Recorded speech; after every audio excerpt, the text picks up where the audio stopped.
Yeah, we just Hello skipped it guys. again. We sorry for the delay, but we are back, and at this point, the second dragon goes to TDT and Stark. It looks like TDT is the one leading this game so far.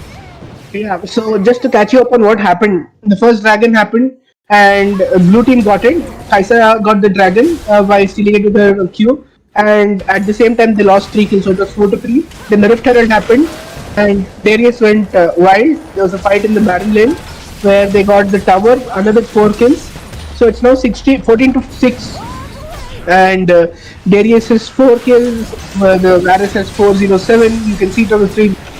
And I think TTT is taking it away. They got the second dragon. That is a mountain dragon, and we gotten 2 towers as well. Yeah, so far TDT looking quite strong right now, and they might just be the one to take this game away, right? So let's see what happens. And this is Indian tournament, right? So this has to happen. So good thing we got it out of the way already. Got it out of the way. Yeah. So apologies for the technical delays, guys. We are back, we are ready, and TDT is looking to take game 1 in a very convincing fashion for themselves. Now do note that ye best of 3 here, so just because Dia Runic have lost the first game does not mean that they are not winning their exhibition match. But you know what, it's still too far away. I mean, it is not that far. It's a 10k goal lead at 10 minutes. Obviously this is still going to be game right here, but let's see if Dia Runic have any sort of last minute shenanigans on their hands, and they do have it. They jump on the Corki dashes and protobelts away, runs away, but at that point the dark binding is the death of the Jarvan Knight, as the Darius also looks to get the kill on himself, but the Alistair moves as he gets a Darius as well at this point. And not bad for a 10k goal deficit. The fact that they are able to kill 2 people and live to fight another day, they are fighting tooth and nail. But having said that, it's still not going to be enough. The second Herald will be taken by TTT. It's a complete ace on the loss of 2 people on the side of TTT right here. And Stark,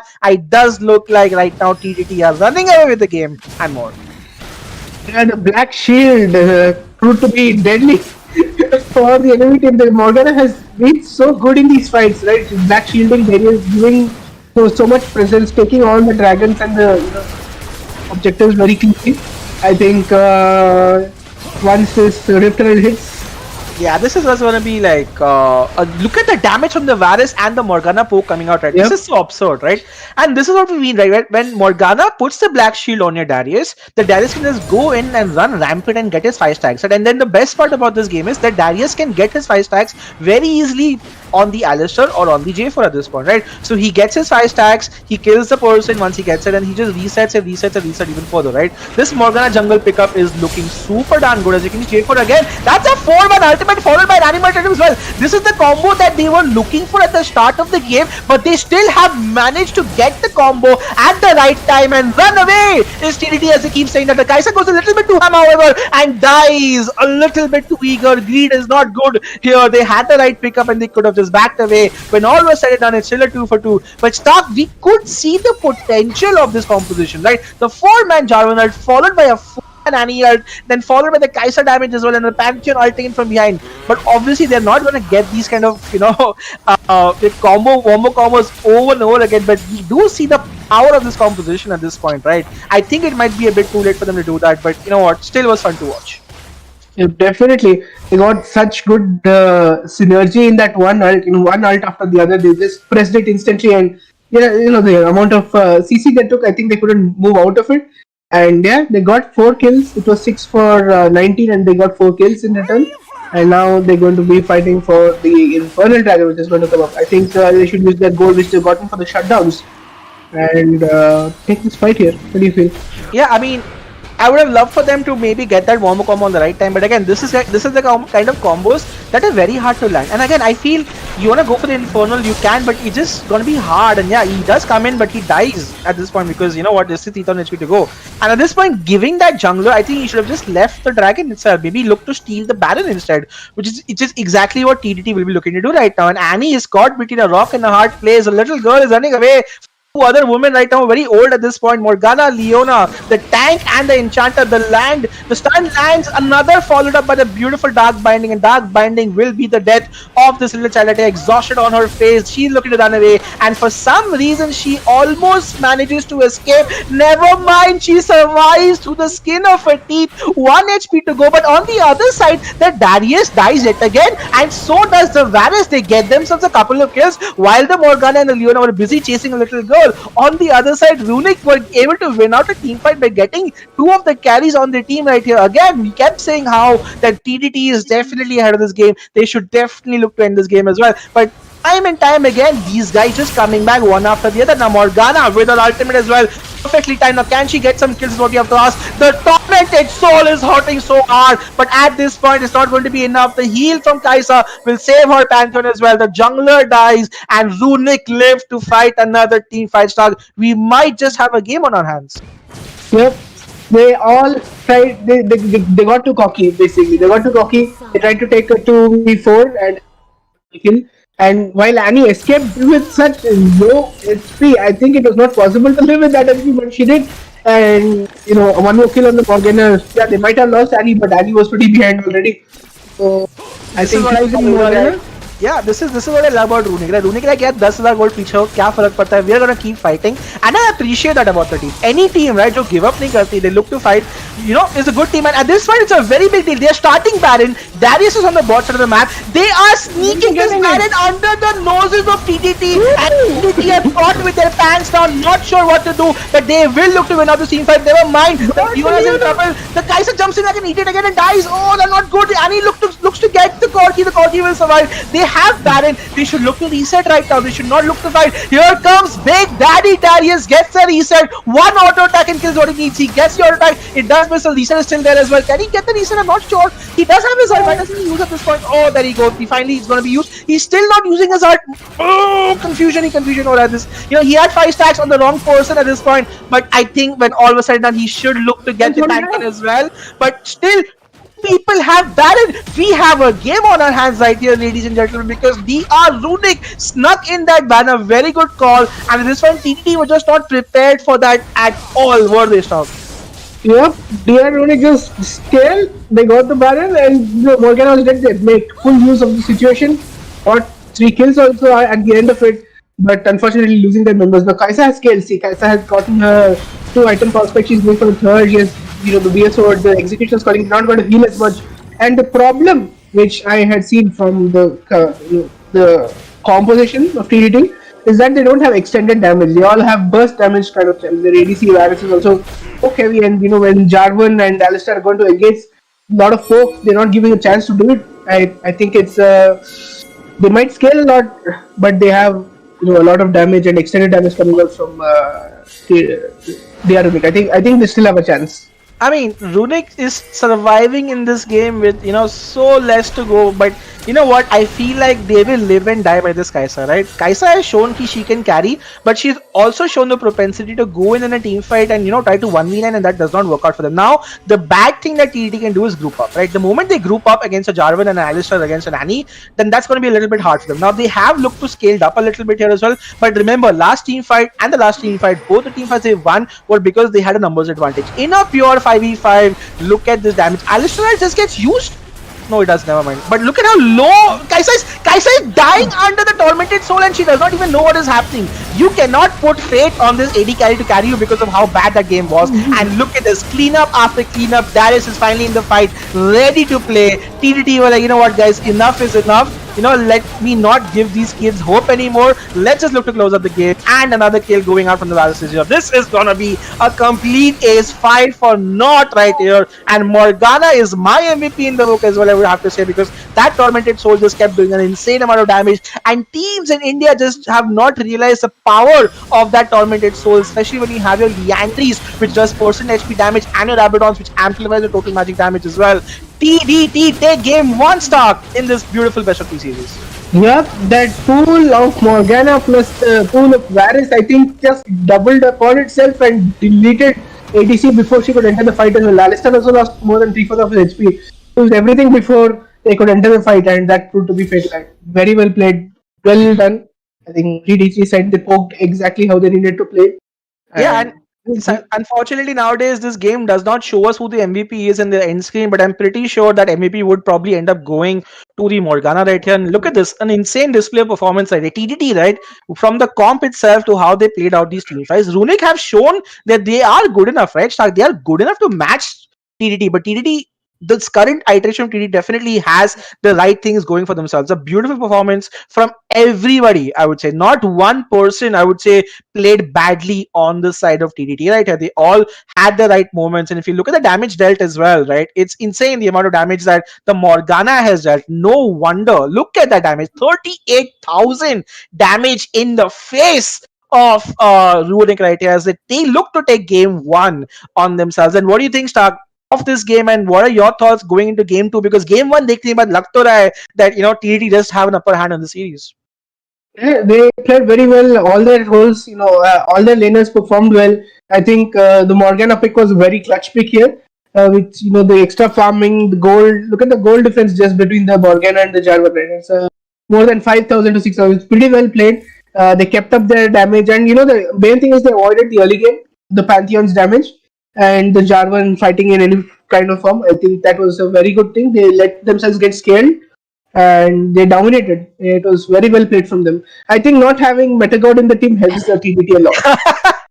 I think Metagon transitioned from being an owner to a manager for his team right here. He is happy to see Mm, his team prosper the way it has. And now, guys, game two is going to be in our hands as well.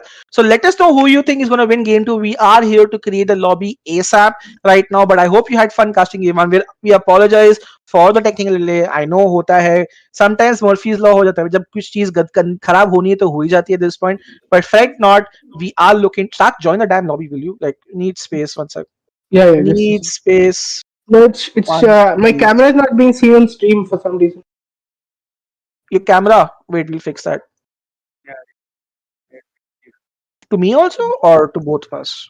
Or password? Same password.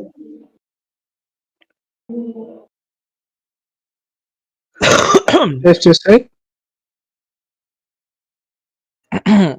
Alright, guys, we're looking to get started with Gistak. Join the lobby first.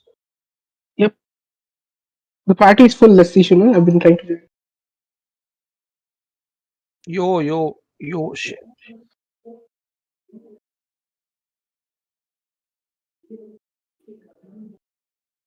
Join. I'm in the room as well. Yeah, perfect. Alright, guys, we're back. Game two is gonna get started like literally in a minute. We don't waste around between games.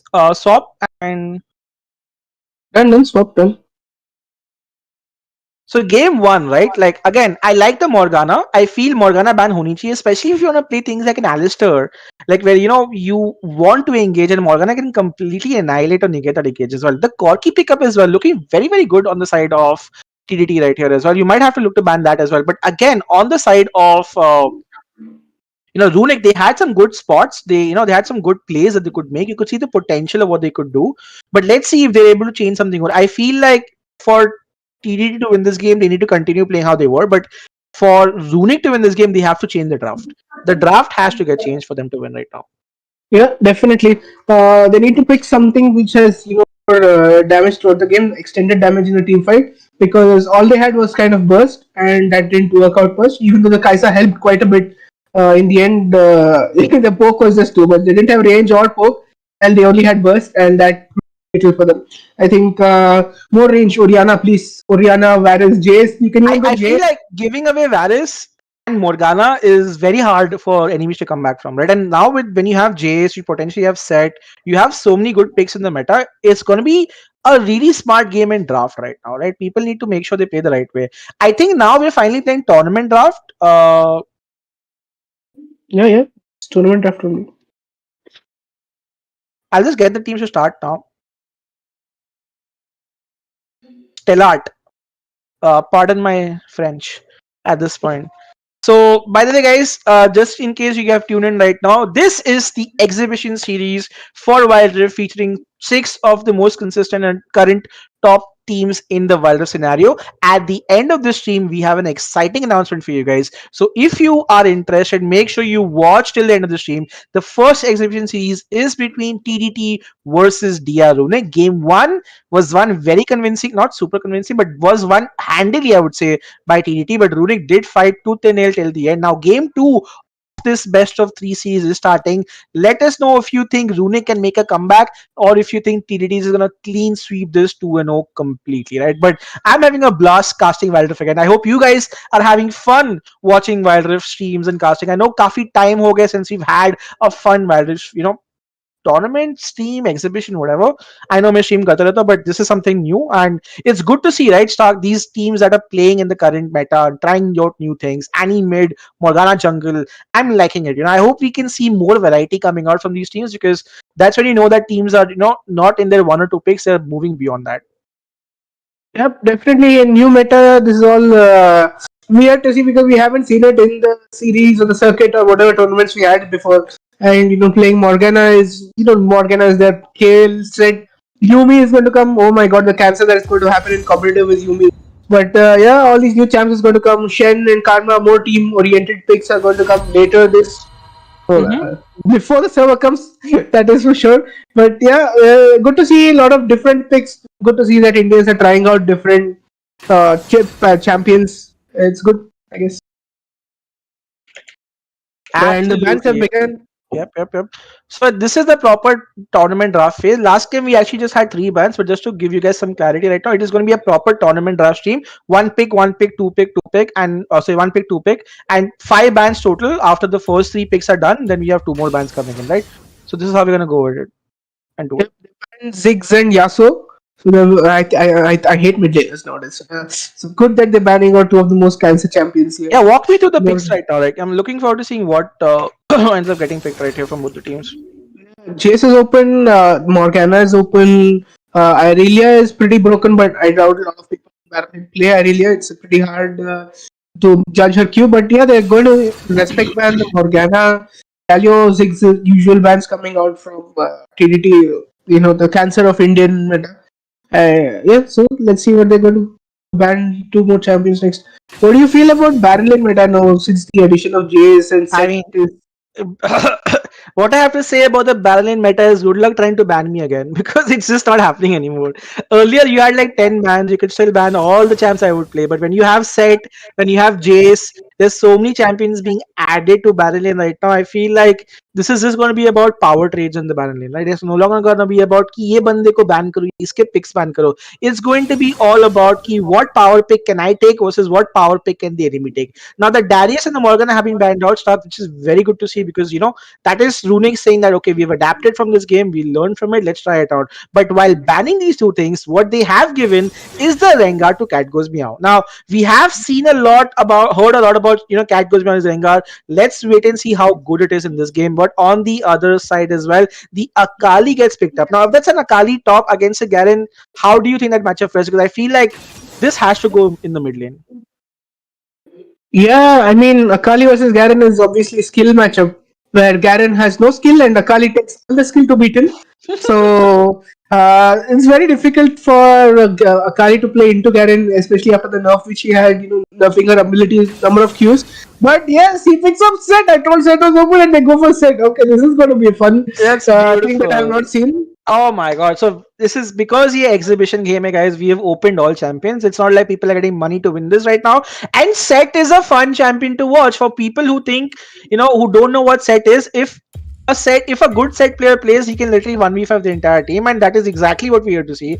The Set being picked up, Stark, so exciting, even against the Akali, right? If the Akali tries to poke within the shroud, Set can just ult her, get her out of the shroud, and then completely combo her as well, right? So that's actually a lot of potential the Set has into the Akali lane as well. And I feel like we are going to see the power of Set in this game as well. And you can see the last two picks coming out from TDT. Right, they are rounding off their comp extremely well with loads of damage, mixed damage as well. I have to say, however, they do lack a very strong front line. I mean, Set can serve to be one on that front line, but we'll have to wait and see how that pans out. On the other side, Summoner oh 05 has picked up his Alistar again. This time he does not have a Morgana that can completely, nullify his engage. You also have a Zaya here who has some, peel for herself using her own ultimate. So I like those picks coming out right here. What do you think of the draft on the red side for this game? Uh, Red side draft is little sus. I honestly feel he against these champs is going to be a little hard to play off. And I'm very excited to see the possibility of Set ulting the cow into the entire team and killing him with his own HP. The bigger they are, the harder they fall. Set's voice lines is just so good. But yeah, I'm really excited to see how Zaya works. Against so much damage, the sustained damage which is going to come from the bruises. What she can CC is be hard to see. Will she ult the Nami ult? Will she ult the Set ult? Can you ult the Set ult? Is the question. Can you ult Set ult? Listen, who can ult Set ult? Zaya, can Zaya? No. Set ult is point and click and in melee range, right? So there's no way in the world that she can do it. But what can happen? She can ult and run away from the set. So Setko will not be in the range to ult the Zaya. That's what can happen at this point. It used to be very weird interactions on PC with Set ult, so that I have not explored all the possibilities yet. Absolutely. I mean, set's broken as well. On this side, though, we have to see how they will round off the next two pickups right here. Do note that the mid laner and the jungler are what left. Ignite, or it could just be the top laner and jungler that are left. Now, what can you pick against a set, guys? Very, very good question. One of the picks that you can pick against a set Pantheon is fine, but you can definitely pick Jace against the set. But they, instead of picking Jace, banned the Jace, and now they've picked Garen. Now Garen does not do bad against anybody here, so I'm guessing they just want a proper tank who can frontline for them. And again, Stark, they have this composition, two frontliners and Akali, but I feel they're lacking damage yet again. And against a set, if they get, so what happens in Set's ultimate, the person that he ults, and if he ults him into the enemy team, they all get damage on the basis of the HP that the person has been picked up, right? So if you basically take the tank and you take the tank and jump him on the enemy team, then you end up actually doing more damage to everybody else, and that's going to be a Master Yi pickup. Holy crap! I was not expecting that. People have taken the exhibition game very, very funnily, it seems like, but that's going to be a Master Yi pickup against a team that does not have a lot of CC, barring a Twisted Fate, gold card which can be dodged, but then they still have the Nami and Varus Heart. Set third skill. Yeah, that's actually it's not a mastery comp, right? Stark, like, what is this? What are your thoughts on Runic trying to? I think Indian metas coming out in full. Lucifer is very known for his mastery in rank. He somehow always gets ahead in farm and dominates the late game in rank, but that's definitely not going to happen in competitive. Let's see how bad that pick is. I think mastery against Rengar. Come at me, bro. Let's see. It's going to be fun to watch mastery versus Rengar, definitely. Yes, Olaf ult will ignore the set ult, Senpai, for those who are asking. Olaf can nullify the set ult, but in terms of pure damage as well, I feel like Set has more damage purely because he has more tankiness. But this is going to be interesting because, like you said, Stark, Lucifer likes to play this mastery in his ranked games. But remember, guys, ये ranked game नहीं है. This is a competitive game where the coordination of teams is at a higher level because they know कि भाई mastery को पकड़ के मारो. That's just going to be the comms right now. I can cosplay it Q right now itself. But yeah, we'll have to wait and see what happens at this point as we are looking to get started in the game right here. I still feel like TDT's composition is just better. I feel Set's like broken in the right hands. I'm waiting to see what FKBOY is gonna just like do with this set. Hopefully he does a lot of FK and let in this game as well to his opponents. We'll have to wait and watch. Sumnova, is always going for his Alistar, which I feel is fine, but it's having double tank and having Akali mid is not the right thing. But again, an Akali mid has been picked, and then their response is to pick a TF to counter the Akali Shroud. But in lane, right? Like I feel Akali has a lot of advantages, right? So what do you think of this TFA coming into the Akali? TF against Akali, TF, the ult works out, but obviously Shroud goes away is a second skill and TF's ult is an ult. So, I mean, it depends on how the TF is fed, right? It depends. The ult obviously proves vision, but so does the, what is that, enchantment snakes, what do they call it? Seekers. No. What enchantment? The two things, the snakes descend out. I keep forgetting the name. Twin Shadows. Twin Shadows. Yeah, Twin Why do you Shadows call them also remakes snakes? it. They call Twin spooky Shadows. ghosts. Okay, nobody calls them snakes. They're not snakes. What the fuck? But yeah, at this point, guys, the game has started. Master E has started his right side. He's looking to go towards a clear level 5. Master E is not the champion that wants to fight in the early game, so expect Lucifer Gaming to just farm up as much as he can. And on the other side, you are seeing that I think it's going to be a remake, but they realize they can remake right now, right? The new tournament strategy says that they don't have to wait 5 minutes to do a remake right here. So we'll have to wait and see what happens. But you can see already the power of the set in the early game right here. Almost gets a solo kill onto the Garen as well. This is going to be a restart. And there you go, guys. Thank God, hallelujah for Riot Games for fixing this bug. Now we don't have to wait 5 minutes for no goddamn reason. We can just restart the game very, very quickly. So I think it's going to be a long pickup on one side. We'll have to wait and see what happens. As officials, we will have a look at this as well. But yeah, let me just invite everybody back in the game as well. Might have been a wrong pick from somebody's side. Since this is an exhibition game, guys, we're not going to be very rough on these guys. ठीक है bro. हो गया कर लो chill है. But just make sure the game started. And let me just confirm what happened. I think the mastery pick.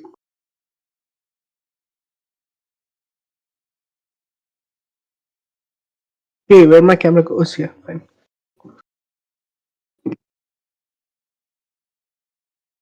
Okay, so there was just basically Akali AFK, so they wanted a remake. There's nothing else changed in the draft. The draft will remain the same. The mastery pick will still be there.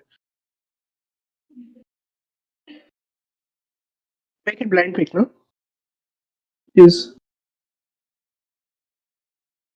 Yeah. So the draft is, I mean, the mastery is still there. They have very good late game scaling. They have Zaya, mastery.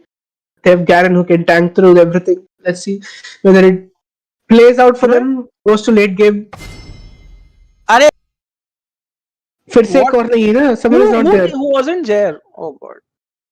Alright guys, this is a comedy of errors at this point. For some reason, I thought the fifth player had joined, right? Wasn't he there in the screen? He was there. He was there. He left. What is wrong with people? Bro? One more reason why Indian people are like this, like nobody. Wait, you cancelled the match? Oh, I can cancel the match. Wow, that also is a thing. What was that? I did not know this was a thing possible. You just cancelled the match? Yeah, I did. Let's just show the lobby skin now, Baba, because there's no point in showing our faces right now.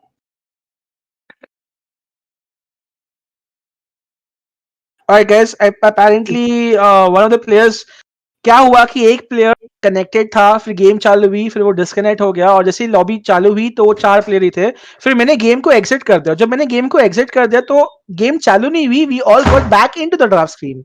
Now this is a new feature that I have not seen, but it's quite good because it saved like another 4 minutes of our time. And hopefully we get to get started with this as well very, very shortly. So yeah, the picks are going to be the same by the way, so कुछ ज़्यादा फर्क नहीं पड़ने वाला this case. And ये तो बहुत ही अच्छी बात है, you know, like now we are saving so much of our time, so in a way, you know, Riot का नए features का भी थोड़ा testing वेस्टिंग हो जाता है. So Yep, definitely. I don't think this was mentioned in any patch. I did not definitely know this. Oh, slow hand, slow hand. The Grandmaster is asking, is Stark Bishi without beard or Bishi is Stark with beard? And this joke never gets old, well, man. instead we should move back to the camera skin again, and let me have a good look at what Stark and I are wearing right. Are we tuning by any chance, Stark? I'm wearing red. What are you wearing? No, I'm wearing black. Oh, Oh, great. you're back to black. Okay, cool. Alright. By the way, guys, hope you guys are enjoying. Okay, I mean- someone's still in Chang Chillax apparently.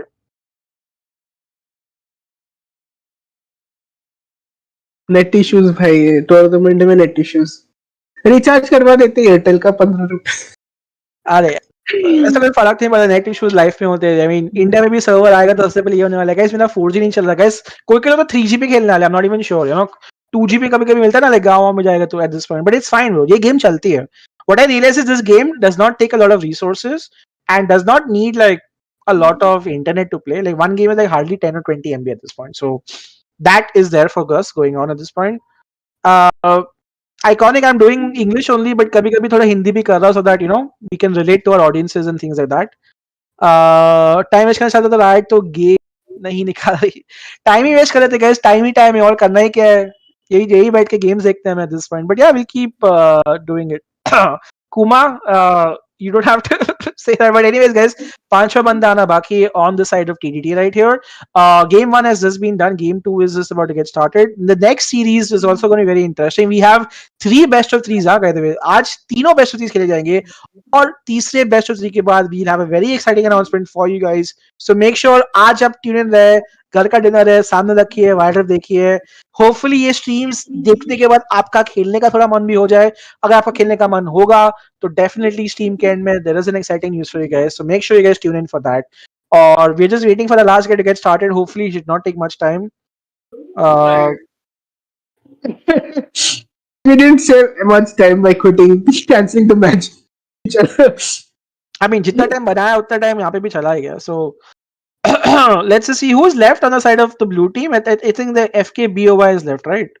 So we Okay, Metagod, you can play. Please Metagod, come on. So Superfill sub, come.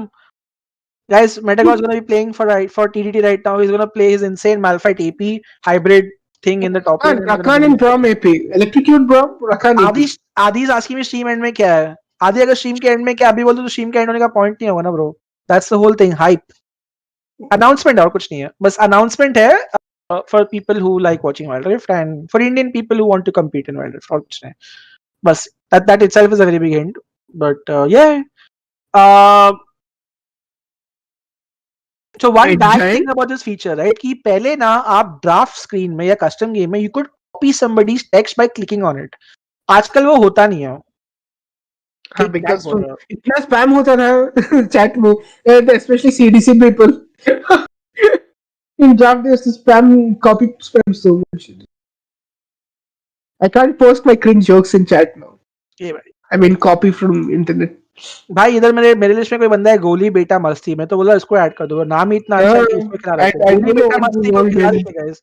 ये बंदा ग्रीडेंट खेलता है पीके Pokemon night में और ये game में I think top लेन में है. Bhaskar was his old name. और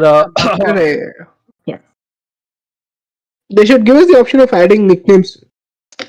हाँ CUT वो देखा तो देखा मैंने. CUT में है क्या? CUT में है. No, I don't know. I don't like that game. I think COT is a rebound MOBA. It's not the MOBA you want to spend the rest of your life with, but just the one you're getting over while Rift with.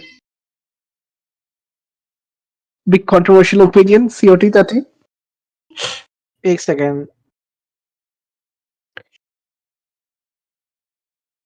Some pop-up is coming in the screen. What?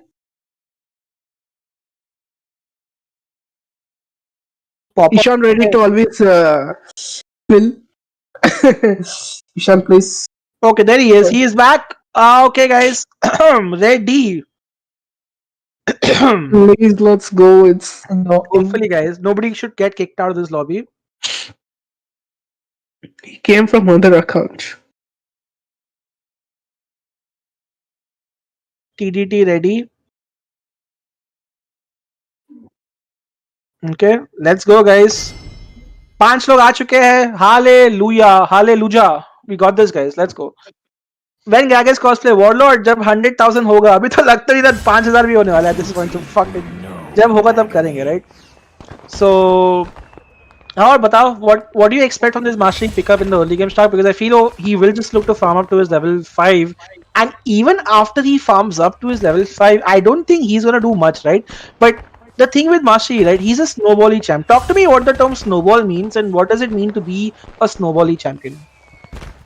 Snowbally matlab no nahi. Basically, stupid joke. Never. Champion that can 1v5 at the later end of the game if he becomes very strong early. So Jax, Mastery, junglers में ये दोनों ही snowball oriented champs हैं, in which once you get couple of kills or 2-3 kills you become very unstoppable because you have some blocking kind of ability. Mastery has this invincibility from his Q, which makes him very hard to hit with CC once he becomes very strong. And Jack's third skill is obviously there. So usually these two champs, once they get ahead 2-3 kills, get Triforce before the first dragon on Jax, then you're going to just snowball the game and take it away. Because gold on these items, gold on these champions are very good. Now the thing is, for Mastery to snowball, which he does it rank, is easy because it's solo queue and the crowd controls are not coordinated by the enemy team. But now it's definitely going to be aimed towards the Mastery, and especially when the set is there, and set can just pull him out of his queue and throw him somewhere else into the map and throw him out of the team fight. If that happens, I think it's a big cuck to him. So they're going in for an invade level 1. What do you feel? I mean, the invade makes sense against the Master yet because you want to screw them up. And at this point, the gold card lands, the jump from Rengar, the flash is there from the Master as well. He will look to survive. So it's a very successful gang coming out, or rather, invade coming out on the side of TDT, and they will look to steal the red as well. Now, this will put the Master Yi behind in the early game because the Master Yi does need his red for a better clear in this game. And this is exactly what you want to do, right? Master Yi is not a competitive champion in the game, guys. You're not supposed to play him. And if you're supposed to play him, this is exactly what you need to do with him. You need to punish him at every opportunity you can get. Now, Mastery is not using his smite, and this is worrying me even further. The fact that they've gone for the Mastery again is great. Now, can he get his blue is another question. He needs one more auto attack. He barely gets his level 2, but here comes the Rengar as well. The Rengar wants to flash in his and he will get the solo kill as well. And there you have it. Nice. That goes me out. The aggression from TD working out perfectly for them. They are able to get the kill onto the Master E in this game, and TDT off to a great start. Look at the amount of stuff they've burnt already. They've burnt Zaya's flash, they've burnt Zaya's exhaust, they've burnt Mastery's flash, they've burnt Alistar's ignite, the barrier from Akali. So many summoners have already gone. The only ones untouched is Garen. And getting a kill already on the Rengar means getting one stack, and it's 580. And that's pretty good. Look at Set also. Set against Garen is just fun to watch. Garen does third skill damage, Set just looks Haymaker. It's very fun to watch. Yeah, this is gonna be very interesting as well because this early game sets the Mastery behind pretty behind. But at this point, we are also waiting to see the fact that he can get his scuttle is a shock to me, right? Like they should have been a fight for double scuttle. Set should have just gone for that, but Set is too late. And here, I don't think you fight the Mastery at this point. They decide to fight him, and this is just going to be bad for him. A nice flash, and Garen has to be the one who has to suffer for his consequences. But Akali gets a kill back. Runic might just look to make a comeback. Garen will run away, but it's not enough. The cat gets another kill. So 1-for-1 trade at this point, and Garen ends up being the person dying at this point. But at least they get a kill back. So when all of a sudden, not the worst of things for Runic at this point. They get one kill back, and the Mastery still lives to fight or lives to farm another day. Definitely. Mastery might be going in for the plate first, it looks like, or Bloodthirst or whatever it might be, but this means that Rengar already has got 2 stacks on his passive, and that is going to be deadly if he has, one more before the dragon, because 3-stack Rengar already does a lot of damage. If it is done before the first dragon, it's insane. So I'm afraid of that for Mastery. But yeah, game has been progressing pretty slowly. Just 2 kills, both kills go on the Rengar. So Set dying early pretty not good, I think, for the champion and his image currently. But yeah, Dragon will be spawning soon. Yeah, and both teams should go for the Infernal. Give me 1 second, I'll be back, okay? Yeah, sure. So champions have hit level 5 on both teams. Garen's recalling. He is going to be building tank. Both of them are focused on fire, Alistar and Garen. Still no dead bans coming out from them. Mastery obviously is going to be scaling pretty hard towards the end of the game. But abhi to kuch nahi hone wala. Abhi Infernal Dragon is going to be spawning in 26 seconds. I think both teams will just look for the dragon. But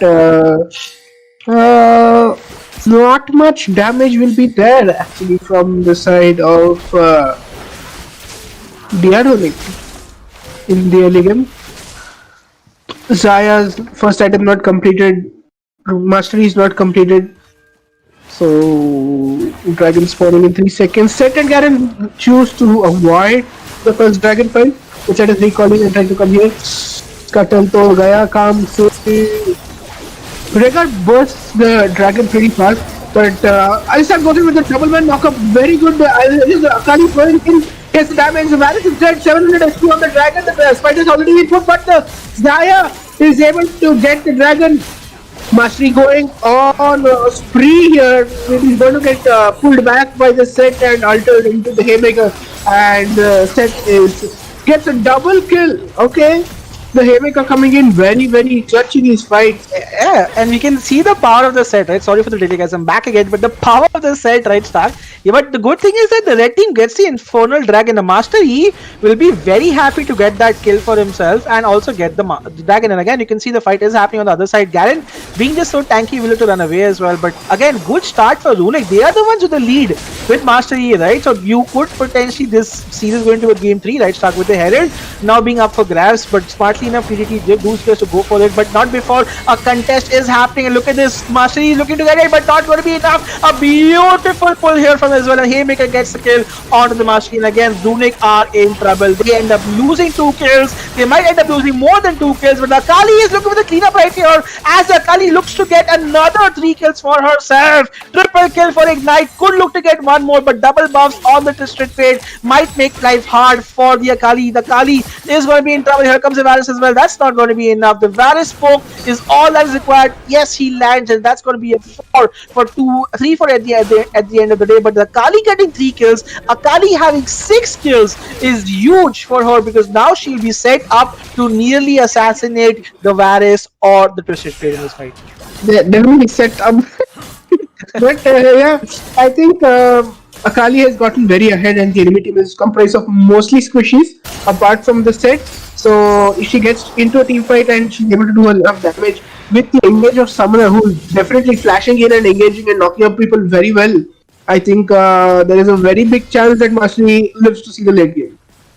Absolutely right. And again, while that all is true, right, I feel like a good Master E, right, regardless कि उसके team में कितने भी CC हो रहा है enemy में, he will still find ways to win. And this could be trouble for Steel right here. Steel will die in the process. Sumner Whitey being bait for his team, and an ult being used from the set here. The Haymaker will absorb all the damage of Garen's judgment, and I'm so happy to see Garen not kill somebody because for a change, we have another broken champ that is not named Garen in this game that is extremely tanky. He tanked 3 turret shots and the damn judgment and live to fight another day at this point, right? So I am also going to look at this set right here. The Cleaver build is not bad, all things considered, because the Garen and Alistar are looking to go tanky, right? But I would have much preferred a Triforce just for the insane amount of damage. And set anyways does 2 damage, right? So for him to armor shed does not really make sense. And this is a note, guys, like try not to build Black Cleaver.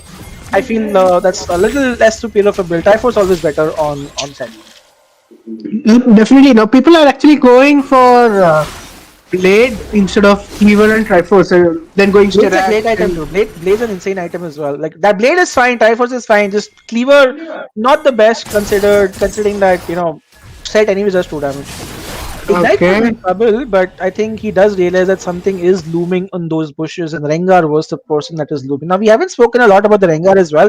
The Rengar has a 1000 goal lead for himself as well. He's not looking too bad. The Master E, while he does have a Blade of the Ruined King completed, he's not bought anything else at all, right? He still has around spare 2000 gold that he can buy something with. He's not gone back and farmed it all. In terms of levels, however, he is doing matching up onto the Rengar. So, again, right, Stark, this matchup all depends on who starts the fight. If the blue team starts the fight and makes a pick onto the red team and they get the mastery, or they get maybe let's say the Akali, the game's over, right? But on the other side, right, if they are able to survive, if the red side are able to survive the initial onslaught and have the Alistar and the Garen tank the enemy team, then there is a world where the Akali and the mastery can play cleaner for this game. And it does not matter how tanky set is, right? A mastery will end up doing 2 damage to you as well. But another fight is happening. You can see the Twisted Fate also using it as a nice set out as well. But he could be in trouble. Him has to be used, but his tankiness is for naught in this game as the Alistar also looks to go down. The Garen is also there. The HPs are so low on the side of Runic,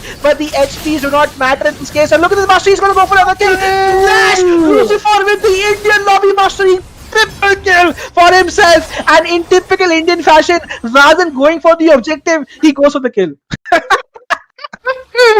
I love it, bro. I love it. Yeah, Super Gaming. If anyone wants to know how Indian meta works, this is right in front of you. Banda bola, छोड़ objective, मुझे तो kill चाहिए. Ends up going after the Twisted Fate, and then the Rengar be like, oh, thank you very much for the dragon, and then ends up running away.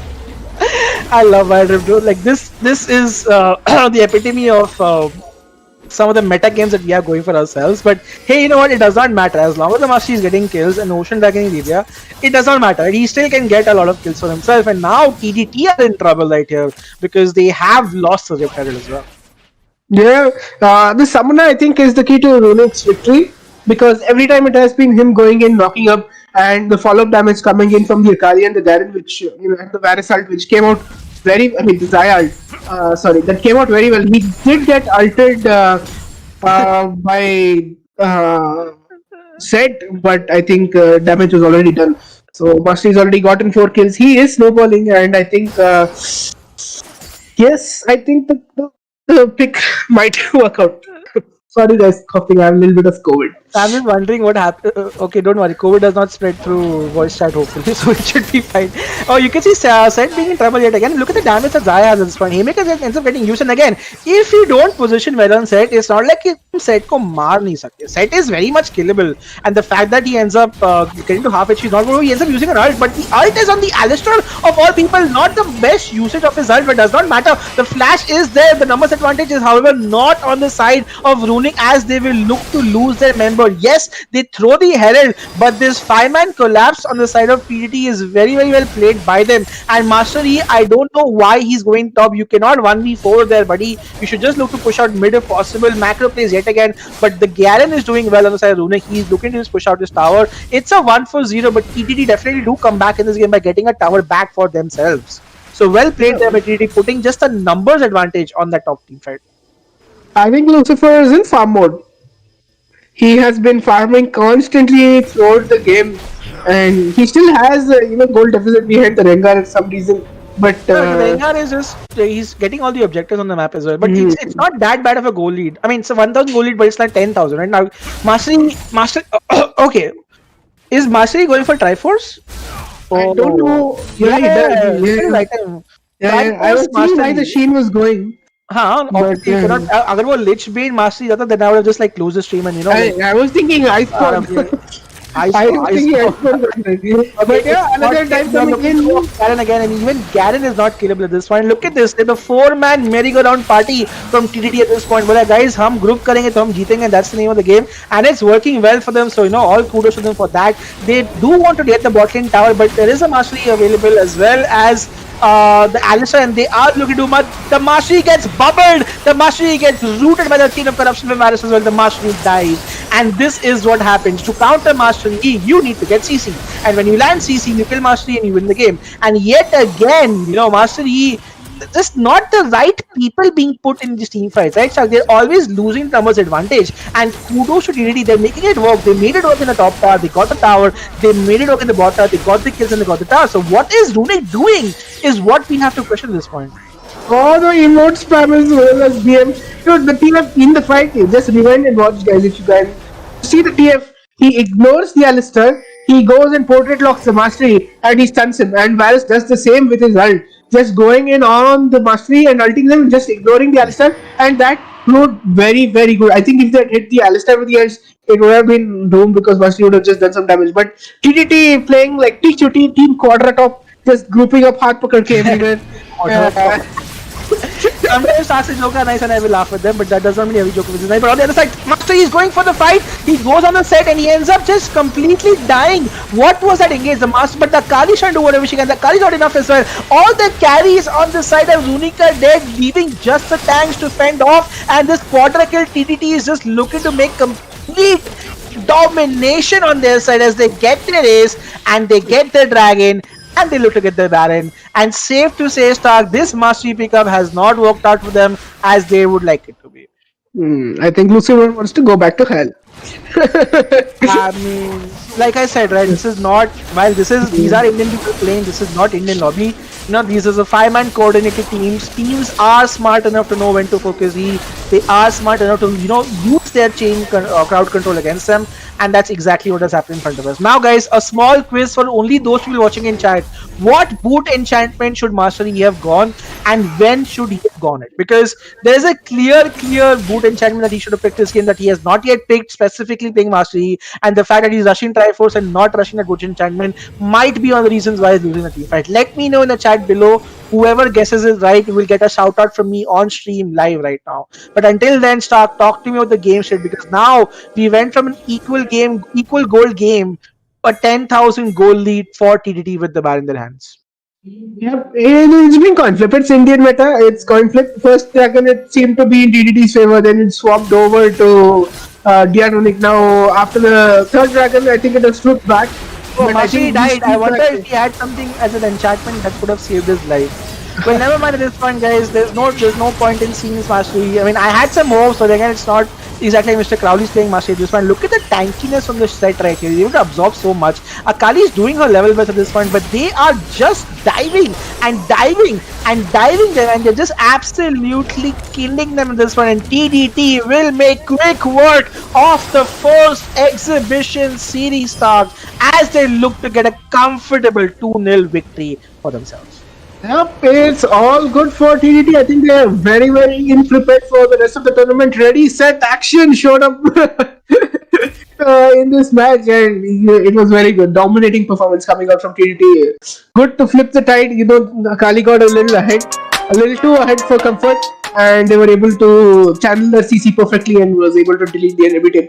Well played, TDT. Team. Yeah, I mean, if you look at the Varus as well, the set doing so much amount of damage, set doing so much amount of damage, and look at the amount that set tank. This is why I say set is broken, guys. Because set is not just कि मैं tank करता हूँ या damage करता हूँ, मैं दोनों करता हूँ. The fact that he tanked 28,000 damage and still dealt 16,000 damage shows you how strong he is. But you know what the funniest part in this graph is, Stark? Tell me what the funniest part in this graph is. Because Alistair has tanked only 15k. No, Alistair has the most damage on the right side. Yeah. Alistair has the most damage on Runic. Summoner 05 is trying to carry his team from the support lane by doing the highest amount of damage. And the fact that it's sad to see that's the case, but it definitely shows that Runic have things that they can definitely work upon. Now, don't get me wrong, Runic have a lot of potential. They have played both these games very well to certain points. But yes, in the late game, TDT have shown that they are a force to be reckoned with, right, Stark? And I think, at this point, Runic will go back to the drawing board and figure out what can happen, guys. So yeah, this is the first exhibition series of the game, and I'm gonna go look at chat and see what the answers are. The first person to answer my question correctly was Cheech is a Baka, because I said boot enchantment. I did not say boot. So when I said boot enchantment, yes, Mastery should have bought a QSS just in case agar wo stun hota hai from the Twisted Fate gold card, or from the Nami bubble, or from the Varus Chain of Corruption, he can still look to run away. The fact that he did not even choose to build that and just went in and died also was one of the reasons why they lost the game. So yeah, thank you. Shout out to Cheech Zabaka for being the first person to answer that correctly right. Now, we're going to take a very, very short break, guys. Do not go anywhere. The second series of this game will be back, and we have a very exciting caster joining us. Some of you might know him. Some of you might not know him, but you know what? At the end of the day, you'll definitely get to know him very, very well, right? So Stark and the new caster will be joining in just a few minutes as we look to get our second match of the day getting started. Do not go anywhere. You guys are on the stream. Like the video. Let's get to 100 likes. And let's make sure that we have an awesome BS3 series on our hands. We'll be back with you guys very, very shortly.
This is an exhibition series, and this is just show.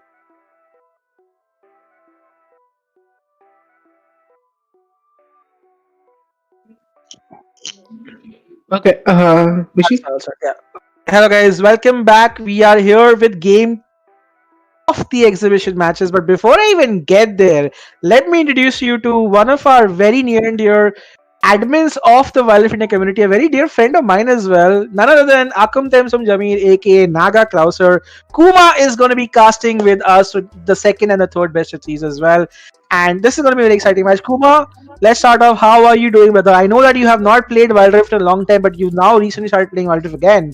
And how excited are you for Hi.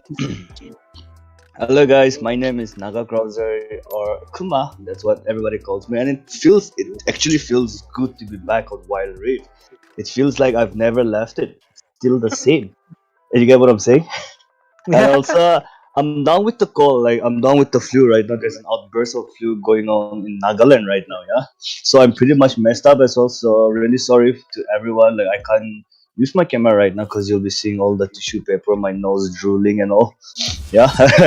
But despite the bad health or whatever it may be, like I joined in because of the fact that despite the Wild Rift game not getting released in India, despite that, I just want to be a part of the community, and I'm pretty sure we are going to be recognized, right? Because this is what this series is all about, resurgence. Absolutely. All right, I'm going to leave Stark and Kuma to cast game 2 as we are getting started. Stark, take it over.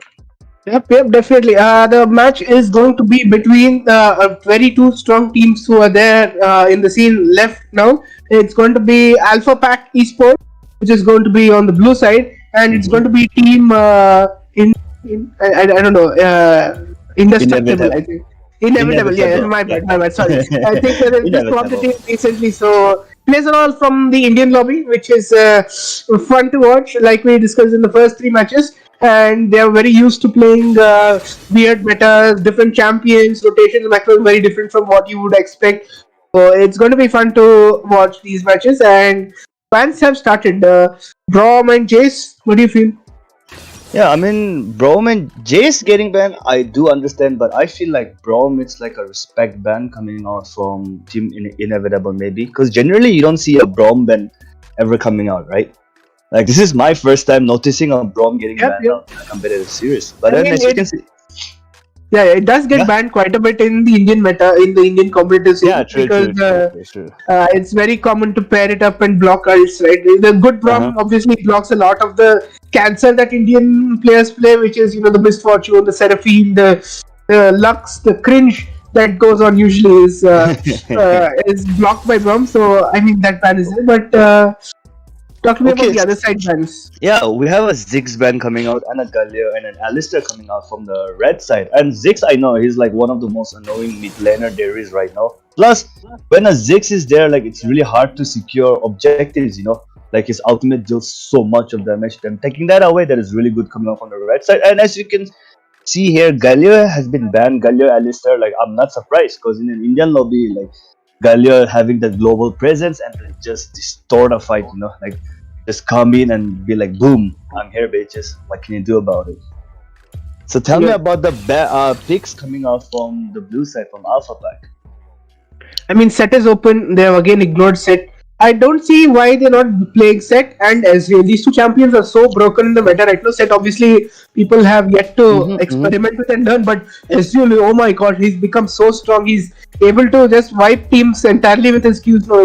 I think they've overworked him for some reason, but somehow not being seen much here. They've gone for the Gragas and the Leona on the other side. They've gone for the complete bottling pick, which is the Thresh and the Varus. So a lot of CC coming in from the team. And okay, they didn't go for the Leona. I mean, this is the Custer's jinx. Like whenever we say some hero gonna be picked, like the ultimate, it's like they hear us. It's like they have this sixth sense. Like, oh yeah, Custer look ye bol rahe to mera. I'm not gonna pick this. I'm just gonna pick up Senna, and the Lee Sin is being picked up. So I'm guessing Lee Sin is gonna be using Lee Sin. Yeah, but both bot lanes have been picked, it looks like. I think Gragas Senna is the combo which is going to happen. in bot lane versus Thresh Varus. Talk to me about the bot lanes which have been picked. Thresh Varus versus Senna Gragas. Weird lanes, both of them. Yeah, this is actually a weird matchup coming in from both of them. Or who knows, even Gargas might be flexed into the top. I mean, with a tank build, like, does it still work? Yeah, I mean, somewhat. Gragas tank has been nerfed quite a bit because W scaling, the regen, everything has been nerfed. So Gragas AP works, but not to that extent anymore. So Yeah. Gragas is okay pick. No, not very good. It's very hard for me to accept that because it's my favorite champ. But yeah, true. I think it's going to be bot lane. Yeah, Correct. but then if I look like Senna and Gargas compared to Thresh and Varus, like I would put my money on Varus and Thresh, because like Thresh, like even if he doesn't land his sub, if he just crafts it behind and like sends his lantern to Wukong and then like they can just gank and all. Gargas and Senna, they have a lot of escape potential plus initiation as well, right? But then Senna, he needs a lot of stake to reach to that point. Whereas for Varus, if he get his mana immune up and he has like one penetration item, that's it. That he's set, right? He's set for a team fight. Looking for Senna, he needs to get a lot of stake if he wants to be there for a team fight, if he wants to dish out the damage that you expect from an ADC. And personally, for me, I prefer playing ADC as well, right? Other than Yasuo, because I just take Yasuo, go mid and int. But other than that, generally I feel comfortable playing ADC. But I generally don't like picking Senna, because Senna, just for me, among all the ADCs, I just feel like she's like a little bit weak. And let's talk about the ban phase that is coming on. So Oriana and Darius has been banned out from Team Inevitable, and Alpha Pack has locked in. Has banned the Fiora. To that. Yep. They have removed the Darius because obviously the stacks are very easy to get in Hindi, but they've gone for weird picks. I think Fizz mid is something that we have not seen in quite a while. Control mages being the dominant True. for the same thing in mid lane. They have gone for Fizz versus the TF, and depends on. I think Gaming with Nix is pretty good. He plays a lot of mid champions. He's a content creator as well, so I think nice. it might go in favor. But let's see. They have a lot of CC, point and click CC coming out from Team Alpha Pack, and a lot of AoE coming in from Inevitable with the Wukong, the Fizz, the Varus, the Thresh. I think, and obviously Garen is Garen. Like you require 2 brain cells, and they could be playing ping pong with each other, and you still win the match. You're not wrong though. And see, here's the thing about Team Inevitable, right? If they can like potentially, if they have a Fizz and a Garen, right? So if Fizz and Garen is able to pick Twisted Fate or Senna out, then that's going to be huge, because at the end of the day, both of their ultimate are not CC ultimate, but then at the end of the day, it's a single target. It's a single target ability, right? And then it deals a lot of that damage with the electric ripple coming out from Fizz and Garen. You know how his ulti works, right? Yep. True damage, OP. Yeah, and if you look at Senna is gonna go for the fleet work. What do you think about it? Like, I think the trend has been grasped because she already heals enough from exactly. Q. But Fleet might give her more poke capacity. Maybe she can walk in, get a Q off, and then get back with a little bit of the movement speed. Yeah, maybe that's what she's thinking about. And also most probably like to sustain herself as well, because like for Fleet you get a little bit of movement speed, and then you get sustain the additional healing that you want. Okay, so moving on into the game. This is the first game of the this is the second game of the Resistance series, the exhibition match between Team Alpha and Inevitable. Yep. So talk to me about the lanes. We spoke about bot lane, and you saw it, the Thresh and Baron should be able to dominate and poke, but the matchup in Baron is something that we should discuss. I think Pantheon early game, will he be able to beat the sustain with his strategy? Yeah, I mean like it actually depends on how a Pantheon plays, but in my opinion, like a Pantheon wins any time of the day against a Garen. But then let's see how, like, cause you know, right? Everybody has like a different play style, and everybody has their own different mechanics on how they want to play, right? So let's see. And also, Senna has picked up a mana item. Like, fancy seeing that here, like as a first item. So I'm guessing they're just gonna clear out the wave, go back and get his mana, because I think that's the first item she is going for right now. Yep, definitely. But you can start stacking your mana crystal now only from the two battles back. So she's getting the stacks in already. Lee Sin goes in and steals the blue buff from the Wukong, which is obviously Lee Sin stuff in the early game. Yeah, and then And yeah, and then there's this gank coming in. Okay, like for me, like I'm still in surprise. Like, how did Lee Sin manage to, despite warding, like they warded off the Team Available, they warded off their blue as well, but despite warding it off, Lee Sin comes in and stacks the blue. So there's gonna be a scuttle fight coming out in the top side. So I think this will be easily secured by Wukong unless Lee Sin comes in. Lee Sin goes in, smite has happened, don't know who has got it yet, but the Wukong is going on a TF doesn't have any mana. Yes, Wukong has gotten the scuttle, but is forced to go flash from the TF. And overall, I think it benefits Team Inevitable getting a flash and a scuttle here. Oh, and there's a small action going on in the bot lane. The hook comes in, but Actually, the hook comes in from the dragons, on the dragons, and Senna takes a lot of damage, and Thresh taking the brunt of the damage on the other side. So, a good disengage coming in from both of them. yeah, and like I said, early game, like Senna won't have that much amount of damage compared to Varus and Trish command. So I would say if they take it a little bit slow and If you wait going for in it on the to come Baron, the up. Ignite is taken down. Sorry to interrupt you, but a big fight happened in the Baron lane. In fact, he just takes it on very low HP, and Lee Sin is forced to flash as well. Wukong coming in with the counter gank. Yeah, I mean that's like a huge win for Team Inevitable, because both Pantheon has used both of his summoners well, and even for Lee Sin as well, right? And they still have a flash remaining on Wukong. So I wouldn't be surprised if Wukong makes a rotation towards the top lane, knowing that Pantheon doesn't have his ignite or his flash up. Yeah, definitely. Item wise, let's see. DF is also going for. It looks like the Rod of Ages, Pantheon, Cleaver, Lee Sin, maybe Duskblade or Ghostblade. I'm pretty sure. Wait, I guess he's going for a black clip. No, it's not even a black clip. I don't know. He just took up a penetration item, and then like he just bought a ruby crystal for the health. So I'm not so sure what he's gonna be. It might be Making? Edge of Night, no? Edge of Night builds from the Yeah, true. Fist, then- Jordan's Fist. Yeah, but then think about it. Like, do you think an Edge of Night is really good here in this matchup? No, definitely not. There's so Yeah, much you- CC, right? Yeah, Pantheon I mean, point and click, Gratis. I mean, Pantheon is on the same team, but the Yeah. Thresh hook, Varus. Well, I think one Varus Q will be negating it. Maybe. No, it's Varus Q is not going to. Yeah, I mean, if you look at it, like it doesn't benefit him that much. Mm. But let's say, like, at the end of the day, they're playing Naras, right? So this is going to be our first fight on this drag. But I feel like we're gonna exchange. They're gonna exchange objectives. So it's gonna be the Herald for the Dragon Ball. What do you think about this trade? Do you think this is a really good trade coming out from both the teams?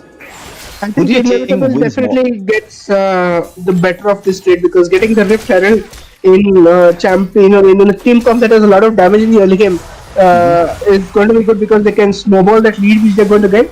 Because a Rift Herald and the Dragon both to 500, but the potential of getting an entire tower from the Rift Herald is definitely makes it much worth. You can get more than 600 to 700 gold of maybe on two people. So snowball champions that are already in a good spot in the early game, I guess. And also, I'm wondering where this Wukong is gonna leave the Rift Herald. Because let's see who he decides to pick, whether it's the Fizz or the Garen or the bot lane. Like, I'm not so sure where they're gonna funnel their gold into, or is it gonna be distributed. So this is gonna be really interesting to see coming out from the Wukong as well. And like I said, the bot lane, I'm not even surprised that Varus and the Thresh is dominating till now. Because it'll take a little bit of time for Senna to come online compared to the Varus.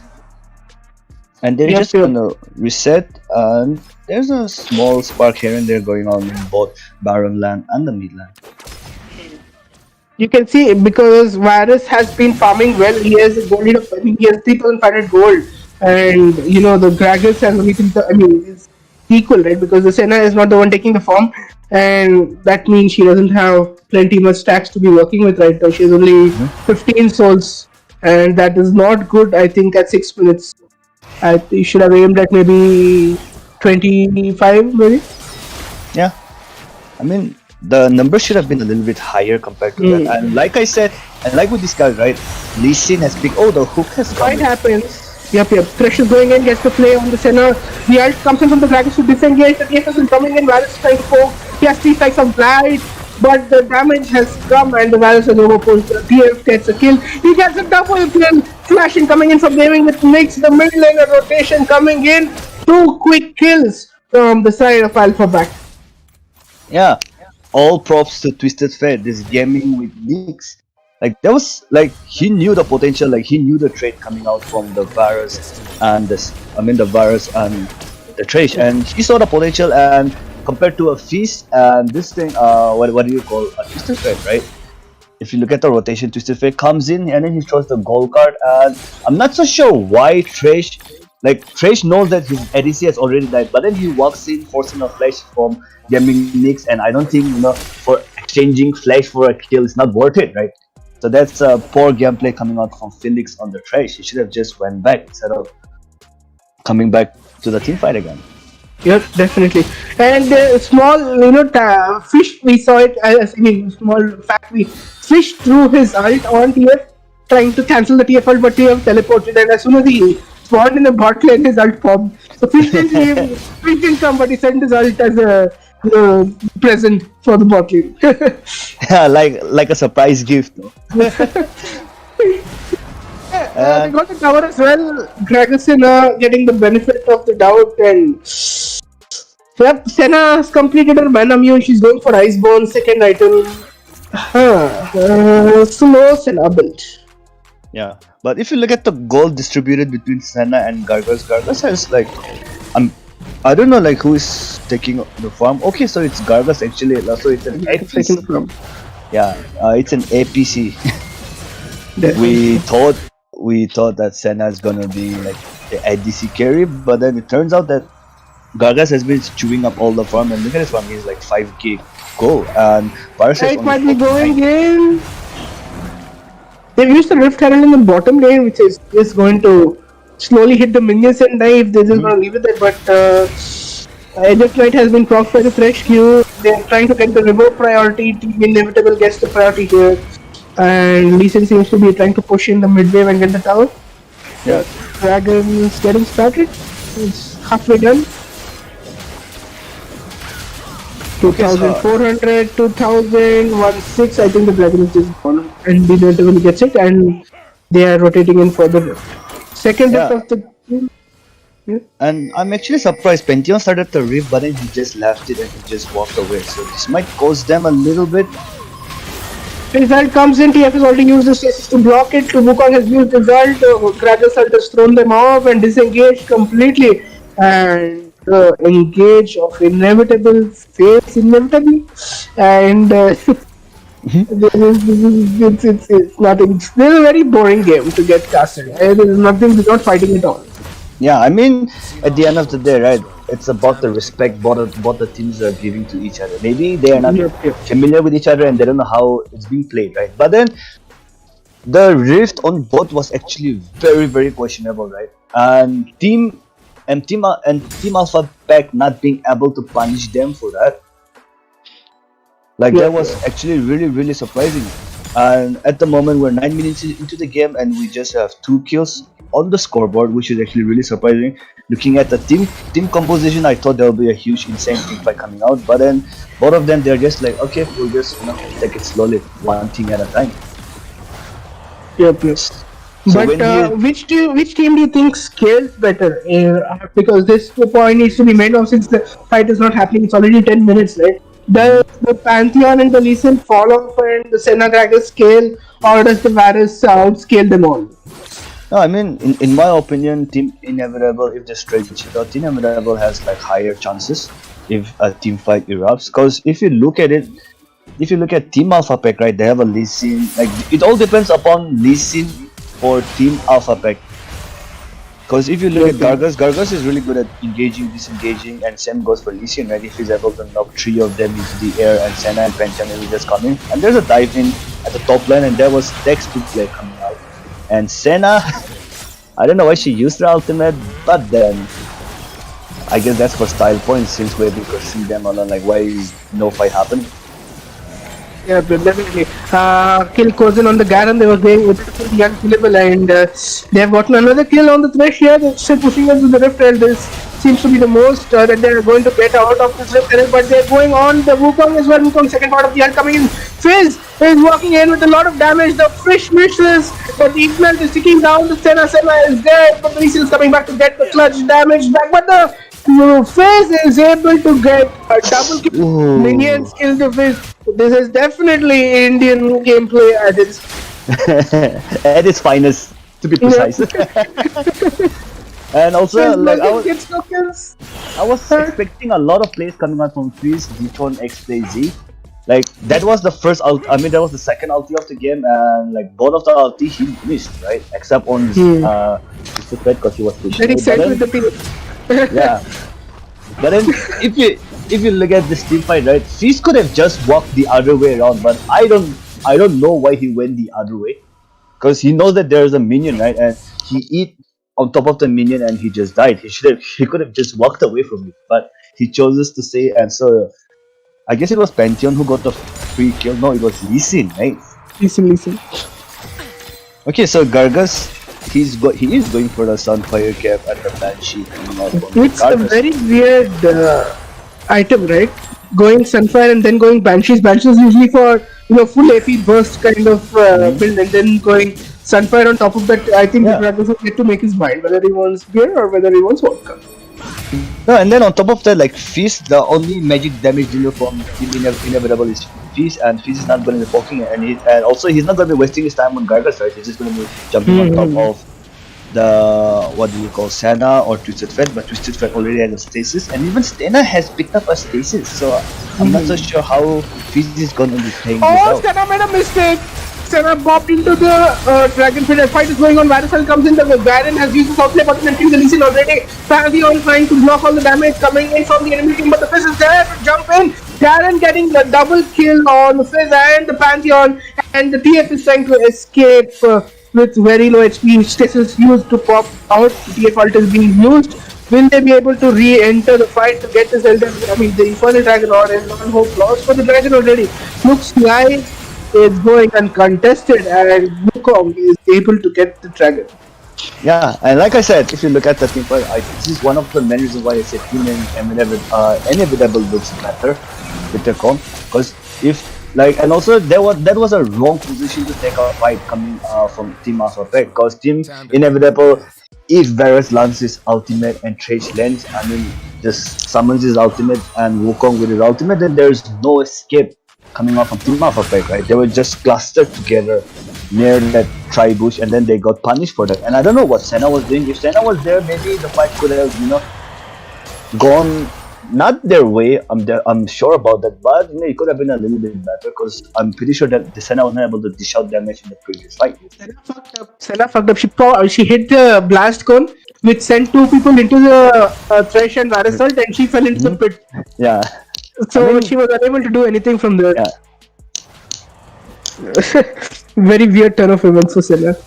Yeah. But and also because of that, they don't have that much amount of goal lead, but then the goal lead has, the goal lead gap has come down a little bit, because Team Alpha Pack had 4 to 5k goal lead, but because of the team fight, is just down to 1k goal lead.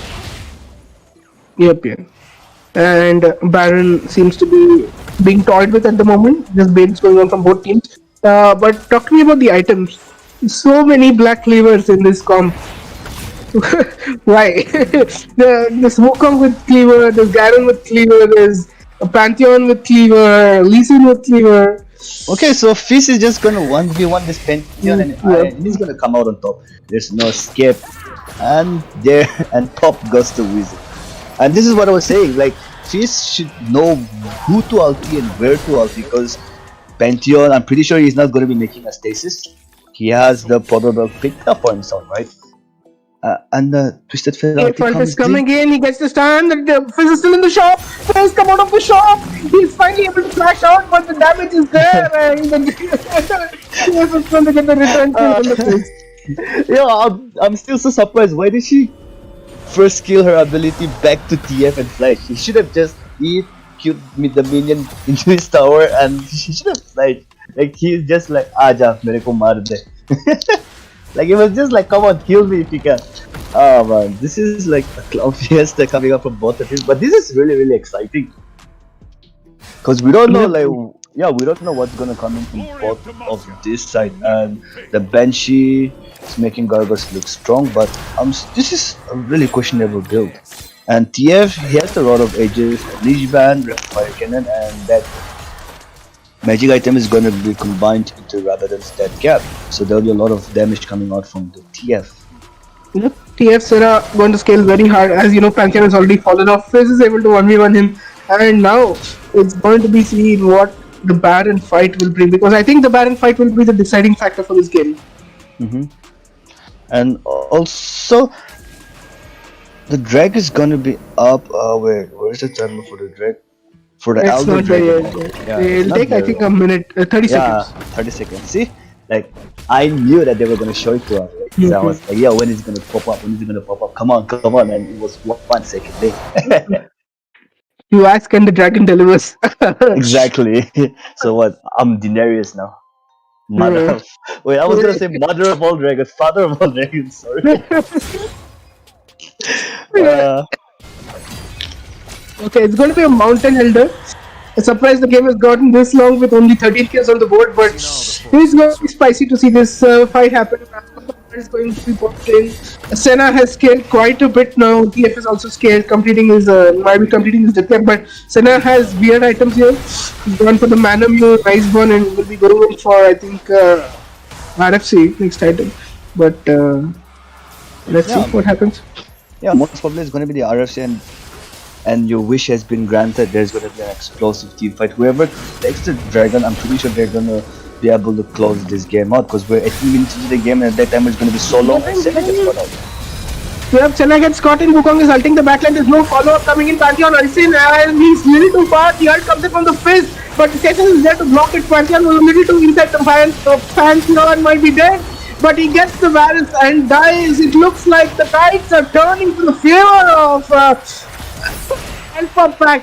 Alpha is still there to take the fight. The Gragas is there, tanky, and the gold card comes in. The Fizz is escaping on E, but no, he's not able to do it, and death comes in swift from the side of Alpha Pack, and they have eliminated everybody but Garen. And now they're going to be taking him out. Yeah, that was actually a good ulti coming out from the Pantheon, because he just divided the team. And then both Trash and the Feast couldn't reach to their team to aid them or to help them. And if you look at it, I was rooting for Team Available to take out the team fight, but then there was actually a really good play coming out from the Pantheon. So props to Pantheon for that. And then after that, they secure the Drake, and now they're going to be going to the Baron, and Team Inevitable should contest for this. If they don't contest for this, they're just going to lose the Baron, lose the game, and going to. Yep. In that fight, I think Wukong ulted a little too quickly, trying to go in on 2 members, and I think he was stuck without his clone pretty far deep, which pushed the entire team away from him. And Pantheon just blocking, and just preventing Thresher and Varus from entering the fight was the clutch to get it all. Let's see what is going to happen now. Baron. Okay, Thresh has proto-belted in. Oh, one stun card doing half of Thresh's HP. Lee Sin is there. He proto-belts. Why are they just proto-belting for nothing here? I don't understand. No, I mean, like, this is what Team Available should do there. Like, you're not gonna get this Baron for free. And here's the thing, right? Pantheon and Fizz are speed pushing, right? But then, wait. Yeah, Fizz doesn't have a teleport on him, but then Pantheon has his global presence, right? So he can just join in anytime. So, if Team Alpha Pack, if I was on comms with them, I would have just been like, yo, force a fight, because Pantheon can join and Fizz is not there. And Fizz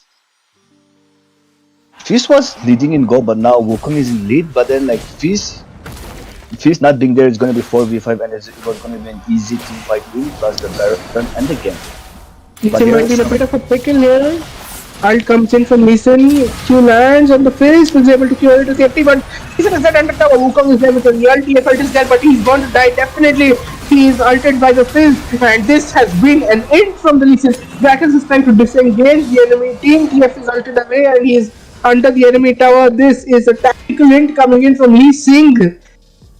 Yeah, I Will mean, that lead to a loss of Baron? Is yet to be. Alpha Pack was playing so well this entire game, like with minimum mistakes. I mean, compared like both of the team made mistake, but if you look at Team Alpha and Team Alpha made a lot of mistake. But I mean, Team Inevitable made a lot of mistake. But this, I don't know what Lee Sin was trying to do because their timers is also so long. It's 40 seconds now since we're into the late game, and this is going to be an easy Baron. It's like Lee Sin gifting them a free Baron, but.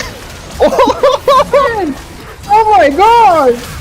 They are doing so much damage. Pantheon is still play pushing, but the Gragas, after destruction that the Gragas sent, TF brought it from the flank is just amazing. Obviously, Garen is going to do Garen shit, but it's just too good.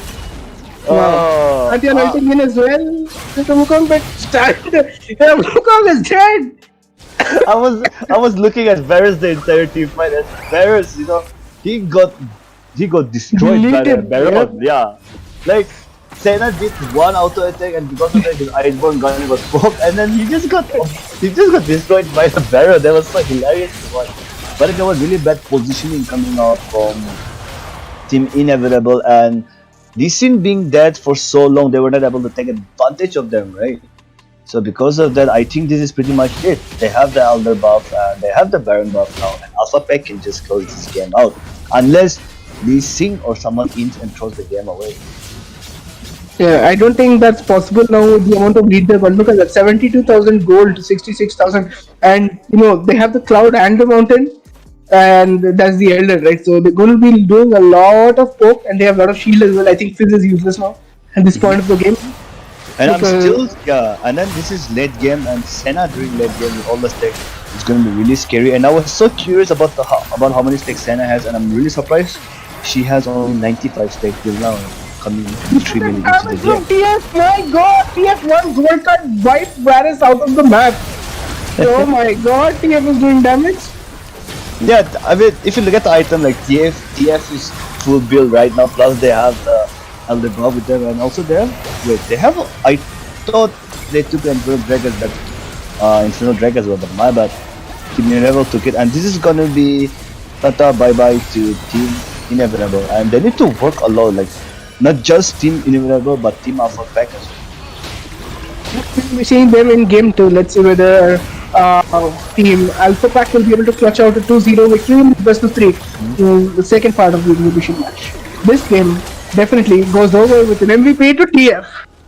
Yeah, TF started everything off coming in from the first blood to the double kill as well. Like his awareness of the map, he knows that Varus and Trash has advantage over Senna and the Gargoyle, so they force a fight, and TF Blade comes in and then just goal card them, and Fresh just walks in and hands the double kill to the TF. And we're not even surprised to say that TF has dealt the most damage. And if you look at Fizz, I thought Fizz did nothing, but then Fizz is quite close with TF right now if you look at the damage dealt.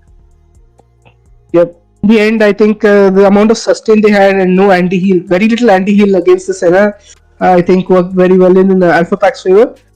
Senna pick working out very well for them. And obviously it's an Indian match, right? So it keeps coin flipping from one team to the other. Yeah. But it was nice to see it clean out very well. Yeah, I mean the Elder Dragon buff. I mean that fight, like it just dictated that. After that, it's just like Team Alpha riding the horse and just destroying Team Inevitable and just taking the game from there. That was actually a really good team fight. A really good ulti coming out from the Pantheon to divide both the teams. Okay, let's get into the second match. The teams are already in the lobby.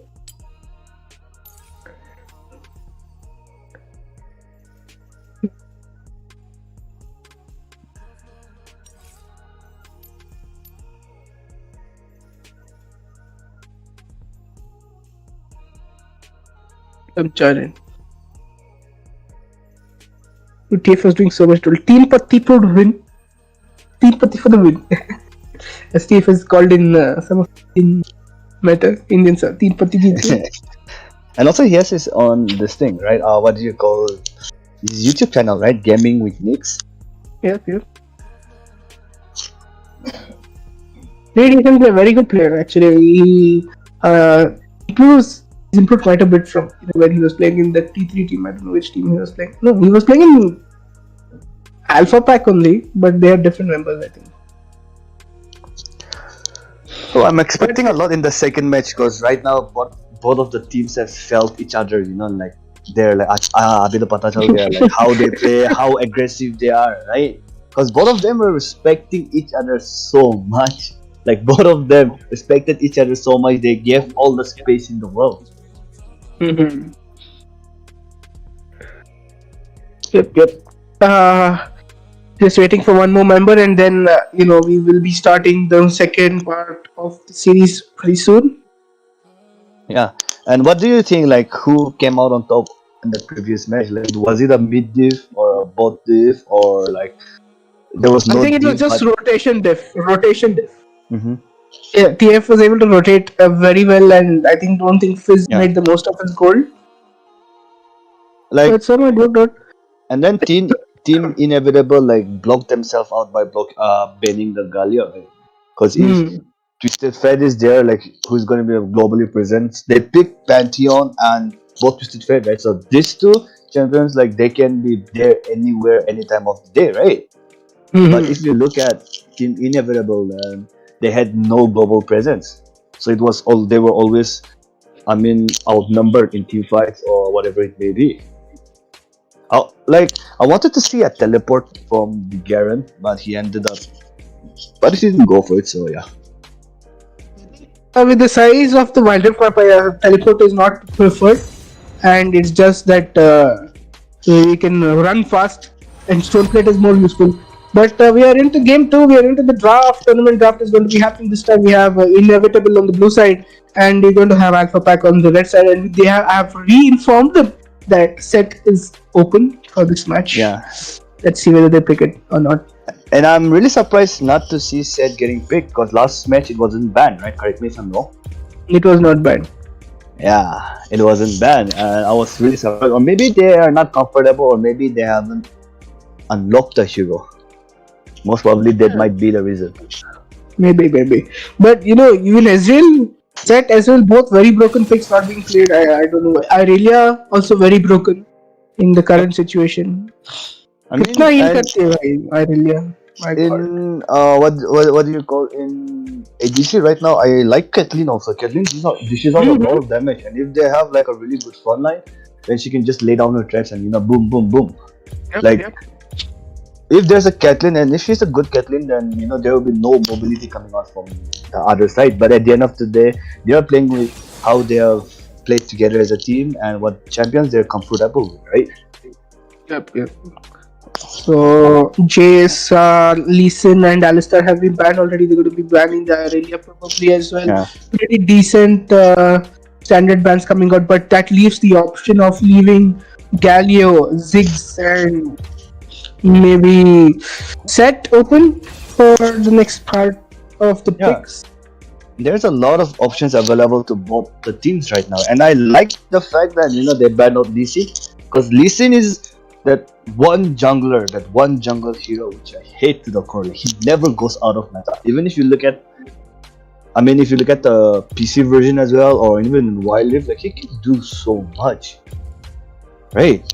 Yes, I love it. I hate Lee Sin with a burning passion. I especially hate it since I'm a Jax player. I hated it when they removed Jax's ward jump and completely removed the dash only. They removed the dash only, the ward only from Lee Sin. Like, what's the point now? You can just jump around anywhere. You have so much escape possibility. That is why I have never played Lee Sin at all since I have joined this game. I have only played like 4 or 5 matches on Lee Sin in this entire 1 year.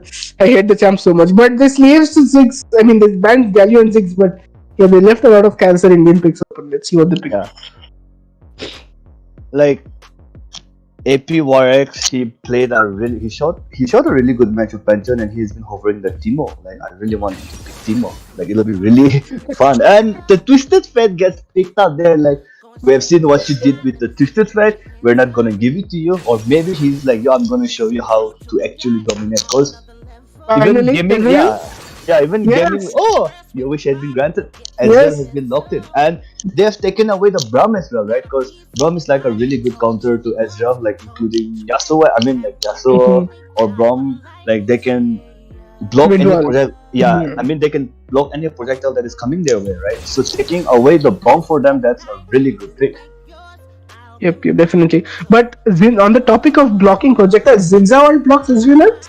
I've always had a very different opinion whether Zinza blocks the Ezreal, takes the damage. Someone See, here's the thing, right? If Zinchao is in my team, he just dies immediately after this. But if he's in the opponent team, like he blocks every outside.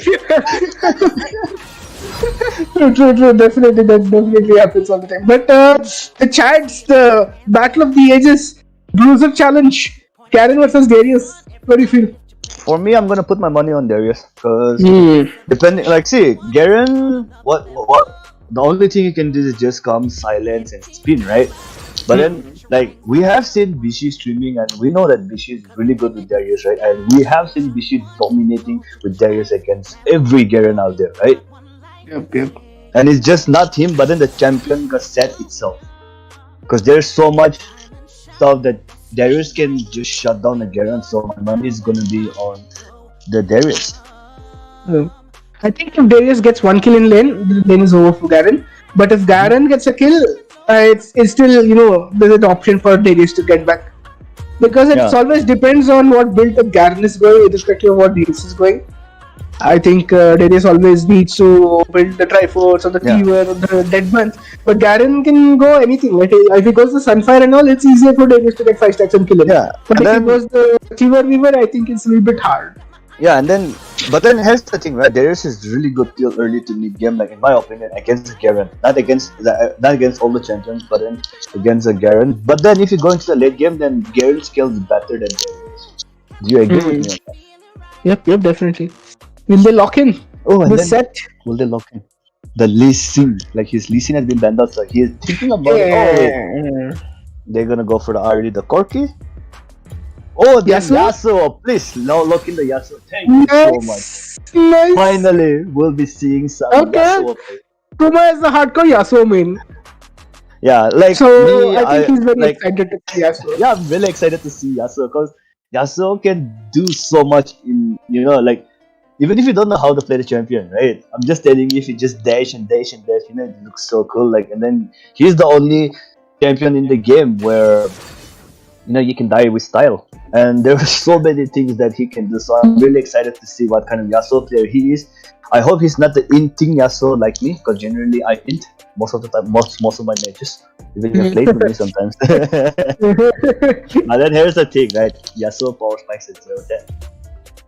And after that, he's unkillable. But then, the Lulu has been picked up from Team Inevitable, and the Wukong has been picked up. So, this is actually a really good composition coming out from Team Inevitable as well. Like, I was so excited that the Yasuo got knocked in. Yep, definitely. I think with the amount of CC that Wukong and Garen and Wukong together is Beyblade composition, spin to win. So it's going to work against a lot of blocking CC extended team fights coming in from Alpha Pack is yet to be seen. What do you feel? Yeah, and then like if Lulu protects the Kai'Sa, pretty much the game is over. Like if Kai'Sa gets ahead and if Lulu babysits and shields her, gives up all of them. But then here's the thing about Kai'Sa, right? Many people don't know how to itemize on Kai'Sa even now. Mm-hmm. So let's see what happens. Yeah, because I've seen so many weird builds coming out from Kai'Sa, especially here, and some even go for a hybrid build, which I don't prefer in Wild Rift. Like in PC, I understand, but then in Wild Rift, I don't like the hybrid build. So I'm so curious to see about what build this Kai'Sa is going to go for, and even the Rengar as well. Do you think Rengar is going to be able to one-shot Kai'Sa? I think Lulu is a complete cuck to assassins, and she's especially a cuck to Rengar because of the polymorph. He goes in the bush, you throw the polymorph in the bush, he's gone. So very easy to annoy Rengar players with the Lulu. And when he jumps on anyone, obviously you can just ult that person. But it's Indian Lulu, right? Indian Lulu will ult herself. And also like knowing the cooldown, like this is how we differentiate a good player and a bad player, right? Knowing the cooldown reduction of the heroes. Because if Lulu uses his polymorph, his shield or whatever it may be, right? After it, she has nothing to offer after that. So that's the time when they strike. So we're going into a game 2. Do you think we'll be going to game 3? Stark, what do you think? I feel it depends on the Yasuo. If Yasuo gets ahead, you will. I think already having Ezreal in the team is very, very good because Ezreal is hyper True. broken now in this team. Yep. And if they're able to poke enough for the Darius to get one kill off in the starting, I think there's a lot of carry potentials if someone gets snowballed inside of AP work. But there's also that thing that since they're all playing carry, they have to share the gold. Yeah, and then personal question from me as well. Like in this team composition as an Israel, right? Say for example you're using an Israel, right? Will you go for the Iceborne Gauntlet or will you go for Trinity Force? Yeah, I think I would have gone for the Iceborne because I love Iceborne Gauntlet with all my heart. That's the favorite item in my game. Yeah, Like I love even Iceborne. even me, I would go for Iceberg Gauntlet. And me, I'm not looking at any other map. I'm just looking at the mid lane. So make sure to check out all the other lane if anything spicy comes up. Because Yeah, me, definitely. as a big Yasuo fanboy, like my eyes are just mid. I'm just like, yo. But Garen Darius lane, it's proving nothing's going to be happening early game. You're not going to hide. Wukong has completed his red buff and his chickens and is looking to gang. Level 3, will the gold card hit and Wukong get the damage? But bot lane fight is happening. Ezreal walks a little bit to ahead and takes a lot of top. Scuttle And fight might be going. Stun card lands on the Rengar. Rengar has to push to jump. His third skill is on cooldown, but Ignite is here. The flash comes in. The Yasuo is jumping in. The stun comes in, and the first blood goes over to the Rengar. yeah, and But he's now will Rengar- flashless. Yeah, will Rengar be punished for this? Oh, he wasn't. Oh, he had to flash. Like, Yasuo was yeah, flashless. yes. Rengar was able to jump on top of that. I mean, on top of the TF. And but then they were able to punish them for the overextension made. But then the first blood goes over to the Rengar, and because of that, Yasuo has a little bit of advantage in experience and gold as well, thanks to that rotation. So this is going to be smooth sailing for the Yasuo out here.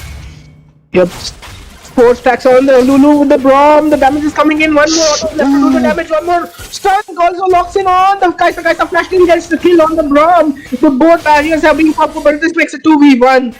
And the Braum passive proved to be deadly. And death comes in for him.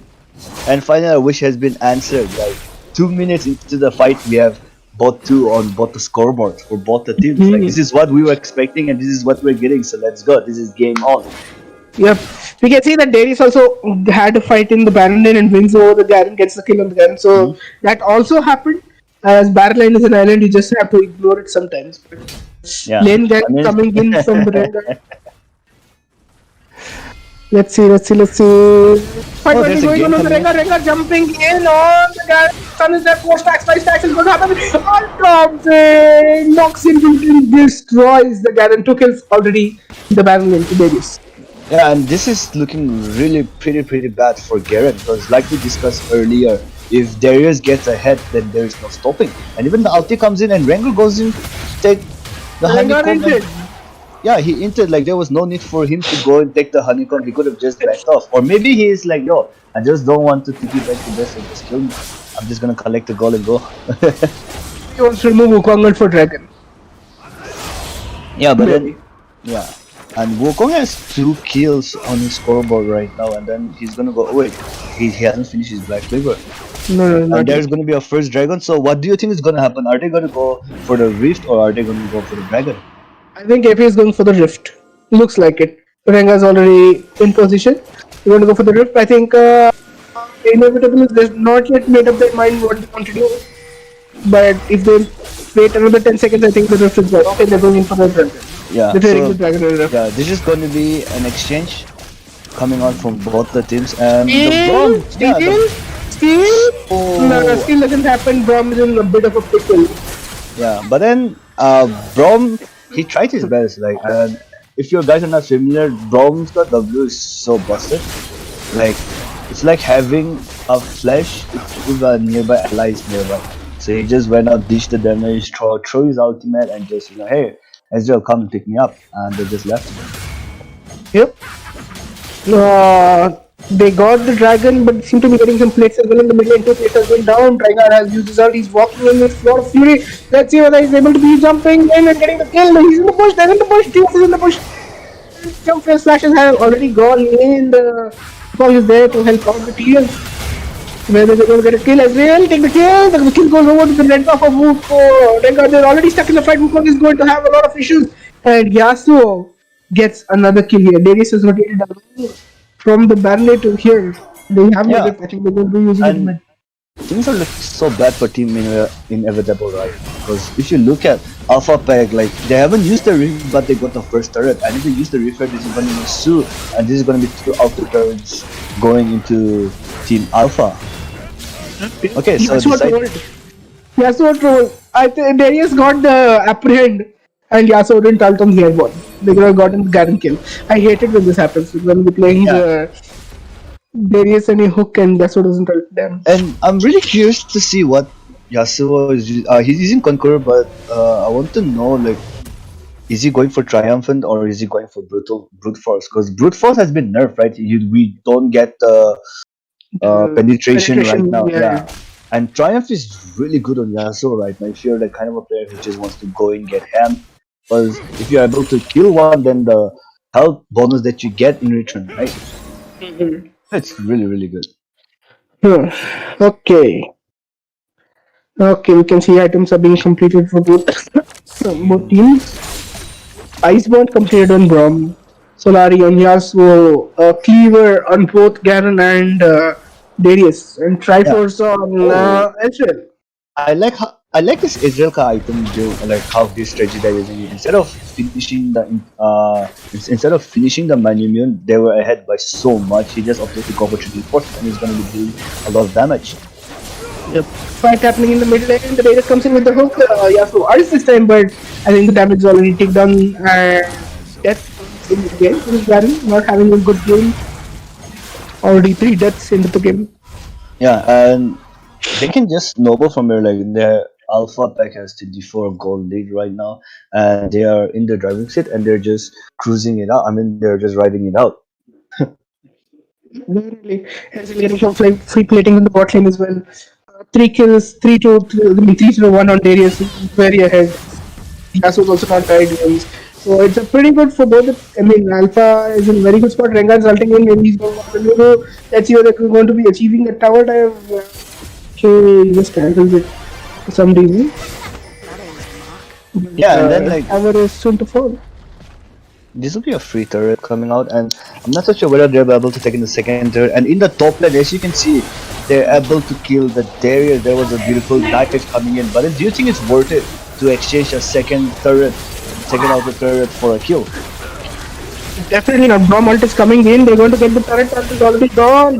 Kaisa T and Pendle is trying to go in to lose some damage.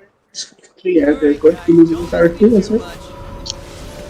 Yeah, I mean, Team Inevitable, knowing that Wukong is top side, they decided to push further, take the tower, and also they're gonna be ready for this next team fight. And they've all resetted, and they're gonna come in with like half build item, and this is gonna be an easy dragon fight for Team Alpha Pack.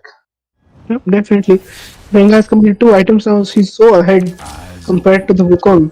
Yeah, Uh, and also this is 8 minutes into the game. This is the first time TF has used this ultimate just to scout out whether they're taking the dragon or not. And this is gonna be a really easy dragon, unless Lulu and Wukong have something to say about it. Garen's here as well. They're trying to go in, but it's already gone. Rengar has built his ult. TF, you're not supposed to be in front line. Wukong goes in with the ult. Massive ult coming in 5 minutes, but there's not much damage. The Garen has gone and killed the Rengar, but at what cost? Wukong is already dead. His ult has been used on Garen. Dude, this is retarded ult, but double T coming in on the Garen. And they get 2 kills back in return for 2. They lose the dragon though. Yeah, they lose the dragon. They couldn't do anything about it. But then at least if you're team Invincible, right? If you're getting those 2 kills, then that's actually really really good. And then Garen was way behind, but he getting those 2 kills, like I mean, he's not close. He's not as close with Darius, but then like there's a sense of confidence, right?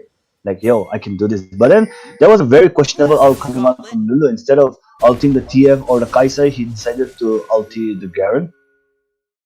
Yep, definitely. Even if he had altered the Wukong, it would have somewhat made sense because it gives extra CC on his ult. But Hmm. he altered the person who's not going to do any CC in the to the enemy team. Right? So Okay, let's go there's to the like, starting. Yeah, yeah, team inevitable. They should hope for the same team fight to break out. But then Darius is free pushing the top lane, and Rengar might be caught off out there. Oh, he pushing too far, and this is gonna be an easy rift for Team Inevitable. That was actually a really good play, punishing the Rengar forever extended. yep. But Wukong has taken a lot of damage in the process. Healing him up quite a bit now. And because already started to jungler on the side of. I think we're going to get the lift here. Okay, the fight goes on. Wukong hurt with the little one. Already dead. Ezreal has run the damage level to that. Darius has got his stacked and stunned and taken the damage, but the Ezreal is popping off. Ezreal gets two quick kills in return. And the TP is already coming in from the Rengar. What? Yeah, and like we said, oh, Ezreal is online right now. He's so broken. Did you see that damage being dished out by, like, despite Wukong being ulted by Lulu, like Ezreal just went through the shield and everything, and he just destroyed the enemy Wukong right there. And also, I'm not so sure why Kai'Sa overstepped, because that was like an easy kill. Like if you're a Kai'Sa, like you need to position yourself properly. Like you can't, because there's gonna be no one dishing out the damage. Garen is just gonna be tanking, and TF is not at that level where he can dish out damage or just poke somebody or just like destroy somebody. Yep, definitely. Garen obviously not having good days, couldn't get all stacks up, but still worth that. The ADC is already scaled down. The damage is in his hands now. But 41,000 gold to 35,000 gold, one dragon apiece. But the biggest gold clutch, I think, is four dragons. I mean, four towers to one tower. Hmm. We've not gotten a single tower from the side of Alpha. I mean, what is this? Inevitable. What do you feel? Yeah, and they should actually plan out a perfect team fight if team available if they want to stay in the game. Because even if you look at the last team fight, right, all of their focus were on so many different persons. Though it was a cluster team fight, right? Like Yep. how Team Alpha Pack, at least like two or three of them are on the same person, right? Like they Yep. should they should talk about like whom to kill first or like whom to go for first. But there has Target been, yeah. selection not being executed, basically. Okay, so the rift has been used top, and so because of that, Darius will not be able to join for the drag fight. The drag is gonna spawn in 3 seconds, and even the Wukong is coming in. But then, do you think they'll be able to take the dragon Let us before the see. Wukong comes in? Yeah, I think the dragon's already coming. 1,700. Let's see whether Garen is able to silence and do something. Wukong goes in with the ult already and gets the steal. That is very much safe from the Wukong. I think there is coming out. Garen is a little bit too deep. Doesn't matter what is going to happen. Kaisa doesn't get the kill. I think the field fight has speed up quite a bit now. And Wukong is the only one surviving on this side. Ezreal gets a double kill. And one kill does not go. I mean, Braum was on very low HP. And TF and Kaisa couldn't do any damage. And they couldn't deal with the support. Three Yeah, I going mean, in. Lulu getting caught out and not being able to ulti his teammate, but rather herself, that's when the fight just went into the favor of Team Alpha. And also I was actually really surprised, like Darius and Yasuo zoned off their main carries and the support, and they were not able to come out on top with even a kill, right? So that was so costly for Team Inevitable. Yep, definitely. Looks like Alpha Pack is ahead of Inevitable in every scene and every fight. And the lead has expanded over to 6,000 now with the Dragon. I think it's Yeah, a clean-up game now for Alpha Pack. and if you look at Brom's item, like he has an Abyssal box. I'm actually surprised to see Abyssal. Like, wait, Ezreal does he damage? Yep. He does, right? So maybe that's like to prop him a little bit. That might It's not actually be worth a hard. it. It's not worth to go abysmal with a full AD composition. Just Yeah. depending on the little bit of magic damage that he throws. Okay. They are pushing in 3 lanes, 1-3-1 going in with Adam. They're trying to get a tower. On the air, the Wukong is going to be jumping in on the Rengar. Rengar first using the tower is falling in. Mid lane, Yasuo is pushing in the inhibitor. Garen engages with the ulti on the Yasuo. Yasuo shield blocks it. Yeah, that was actually I would say, rather stupid coming out from the Garen, because right, now Yasuo's shield can negate all the incoming damages coming to him. So he could have just used his first skill, or he could have just baited onto the Yasuo instead of using his ulti. And Kaisa gets obliterated right there. So I guess this is GG. Okay. I think they just will retreat at this point because they lost a lot of health. But yeah, they've made one inhibitor call, that mid inhibitor. I think it's very hard for Inevitable to come back from this point. Yeah, I mean, right now that they need to go all in for the Elder buff. If they're able to secure the Elder buff, then they might change until, I mean, not completely, but they might change the course of the game. Yep. Oh, and then the recall gets stopped by the Grog, and yeah, Yasuo just gonna walk away from it. And if Yasuo goes home and comes back, he's gonna come with a full Infinity Edge, and that's Looks gonna good. be really, really scary. Yep. Exactly. Edge completed now, and you can see that the GA has been completed on both Darius and the Rengar now. So they're going to have 2 lines each in this fight. Which And they here's the already were difference, very yeah. If you have noticed from the first match and the second match how the TF has been played, right? Like yeah. TF, despite having his global, like he was not able to rotate even once to a proper team fight in both top lane or in bot lane, right? So it like they were just using his ulti to scout out if they're taking enough hits. And Garen might be punished right here, but then the Wukong comes in, the ult is blocked. Garen goes in on the Clover and hits the Wukong sword, but the damage is coming in. Darius has 5 stacks, but has done a lot of damage on the Yasuo. Yasuo's dead. Darius is there with the stacks. Does double kill. Okay, I think maybe Garen dies as well with the passive now. Rengar is in the base. GA has been popped, so Rengar might be dying as well. No, he's going to be escaping very easily with this dab. Okay, 1 HP. TF has finally gotten a kill, but at what cost? The game is over. Yeah. 2 kills for Ezreal, 2 kills for Darius. This is gonna be GG for Alpha Pack. That was a beautiful team fight, and I was surprised to see Rengar zoning out, like Rengar zoning out the TF and the Lulu, and they were not even there. Yeah, That was like, I mean, this is just Alpha Pack showing that they are way more dominant. They are better at picking fights. They're better at rotation, and that's how you win a team fight, right? It doesn't, like, individual play doesn't matter that much, but then how you rotate and how are the shot calls, right? Yep. Very good. I think the very good target selection coming in, and obviously Ezreal in such a very strong spot right now that anyone, there's only one person was enough for him to get his passive and do so much damage. At the end, he was 8-0 and 5 is 31,000 damage by Ezreal. I think Yasuo didn't do much in this entire game, just 1 kill and 7 assists. But all the damage came out from the Darius and the Ezreal. I was so hyped for Yasuo, but at the end of the day, Ezreal took the matter. And like I said, like, if you're watching the stream right now, you should be using Ezreal in your rank game right now, because this is what an Ezreal can do. And I'm really surprised to see Trinity Force and Iceborne being made by Ezreal, because it doesn't stand, right? Like, only one works. So build can be, like, it can change a little bit, but yeah, Ezreal is in meta right now. Yeah, please play Ezreal and please get in the further games. I think you will be casting the next game as well. I will be taking leave, and Bishi will be joining in last game of the day.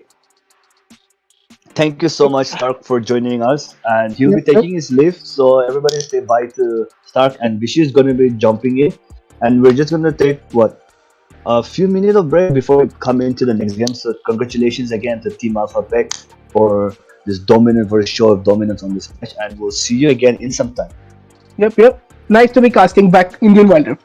Thank you guys. We'll be back for the rest of the tournament. Bye bye.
Hello, guys, and welcome back to the Wild Rift exhibition match today. And before we get started with our third match of the series, I'm just happy to cast alongside my brother Kuma. Kuma, we are back at it again. Hello. I don't know Yep. if people remember, but Kuma and I did one of the first few Wild Rift India podcasts back Yep. in 2020, right, Kuma? And this was before the game was launched, and Yeah. we was excited. We How met like yeah. It takes like it's so nostalgic like for both of us, right? Like we started off with a group. Like that's how like we got to know each other properly. Like we started with a group, then yeah, we did podcasts and all. We tried promoting everywhere, and then also many people don't know, but we were the first team to win. win a Wild Rift India community event. Yeah. Yeah, true. So yeah, Kuma and Fun I go times. way back. Yep, yep. You're saying, huh? Yeah. Yeah, we go way back, and also this is going to be a really interesting game. So walk us through Yeah, so for both of the today, teams. right, let's just move on to the lobby screen right here because we have an exciting match, right? We have saved the best for last for you guys. Unfortunately, because of some timing issues, this will just be a best of one. But on the blue Mhm. side, we have Doppelganger Crew, right? If people don't know them, Doppelganger Crew has been one of the top teams in the Wild Rift India scene over the last couple of months. And on the red side, we have Arkvolt, who have also been a very top tier team in the scene, right? So we have saved the best for last for you guys, and we are gonna get started very, very shortly. So hopefully we'll get to know who will stand out. But in case you guys don't know, like Ronin, Befa, Ashik is a very interesting name. Nivin, Cub, Katil, Ashki. There are a lot of Ashikis on the side of our on the side of Arkvolt and Doppelganger Crew. They once all had DC in their names. Now the only one remaining who has it is Shorty. But as we get started in the draft, Kuma, there's a lot of things that we can look forward to, but it's a best of one, so anything can Mhm. possibly Anything can happen. happen. But So Kuma, what do tell you me, think? Kuma, you tell Tell me, me. what kind of picks are you seeing in solo queue that you just feel are like, man, this pick is broken. I think we need to just ban it out. If people know how to use Morgana properly, then Morgana is a threat. And Galio, I just hate Galio, right? Oh boy. Yeah, Galio, like he's the kind of a hero that can be flexed everywhere. You know, even if you first pick a Galio, like he can be flexed, right? That's the thing, and it just bamboozles the opponent, right? Like they'll be like, "Ye kaha jayega? Is he gonna go mid? Is he gonna go support?" Because he's gonna like he can be flexed, and on top of that, he has his global presence, right? Which is so annoying to handle with. So for me, my ban has always been Morgana or Galio. Like these two are on my top tier. And right now, because of Set, like Set, I generally ban it out. But let's see what they're gonna ban. Do you think Set is gonna be bad, or do you think Set I is gonna feel be like great? both teams aren't comfortable playing set. So just because they're not comfortable and they know the opponent is not comfortable, they might Mm-hmm. not just ban it. But I do like the fact, like you said, Morgana being a very powerful pick right now, can be played in the mid, jungle, and support. So Mm-hmm. it's a flex pick at this point, right? The fact that it's Yep. banned out is pretty good. The brand ban is interesting as well. Definitely focusing on the mid laner Ronin, I would say, Yeah. of Arcode, right? And on the other side, you see the Akali ban. One of my favorite bans in the rank 5 is always Akshan because of his stupid passive, right? So we are seeing certain expected sort of bans, but what I'm really looking forward to, Kuma, is going to be the first pick coming out from Doppelganger Crew, and you can see right there it's going to be a Mm, Gragas pick. okay, Very that's interesting. weird. Yeah, Yeah, flex this pick, right? Gragas in yeah, the. Mhm. Land or even in what do you call support role. But then Gargos being picked up first, like that's really questionable because there's so many good heroes on the board right now. Oh, they're gonna picking up the Nunu. Oh, I like this pickup right here, right? Nunu as a jungle, like guys, it's like one of the champions that India specifically loves to play Nunu jungle Oh, I'm because gonna of cut free you off. secure. Oh my Yasuo has been god, locked in. Kuma's favorite champion, Kuma's most played champion, Yasuo has been locked as well. And I really like that pickup. I think this could potentially be a Yasuo mid. The Nuno will provide Mm-hmm. a knockout for him as well. Yep. And this is a statement coming out from Markwood, right? Just picking Yasuo blind nearly, right, Kuma? That just takes a Yep. lot of confidence from a player, doesn't it? Because usually you don't see it being picked blind, but the fact that it has been picked blind here is quite interesting to see. But on the other side, you're seeing a very tanky composition. So I think Yasuo might have his work cut out. What do you think? Yeah, but then knowing Ronan, right? Like I've met him a lot of times in solo queue, or I've played against him, right? Mm-hmm. And maybe he's tilted like how did they ban my brand? Because like generally when I met him, he's always on the brand, right? So he's like chode in karega to in karega and then just give me the Yasuo. Or maybe Ronan has been practicing Yasuo because I haven't seen him use Yasuo, so this will be a treat for me to watch. Oh, the Ezreal and the Alistair gets picked off. And Yeah. Ezreal right now, he's so busted right now. Like, what do you Ezreal, think? yeah, I completely agree, right? They buffed Ezreal's first ability's AD ratio, which basically Mhm. means that his poke now ends up just doing more damage. And I like the dummy pickup as well because you have a little bit of peel and you also have a little bit of sustain, another piece of Mhm. knockup right here. Does well into the Alistar as well. And in general, I am liking the composition from both the sides, right? They're bringing Yeah. something to the table, right? The blue team is bringing a little bit of engage and a little bit of poke. The red team is obviously bringing Yasuo to the table. But as you look into the more like bans coming out, the next ban coming out from the side of Arcwood, the right side, is going to be the Olaf, and now the focus is on the Darius ban. So now I think we are seeing some focus on the Baron side, Kuma, because it does look Mhm. like both the teams are banning out Baron laners in the game.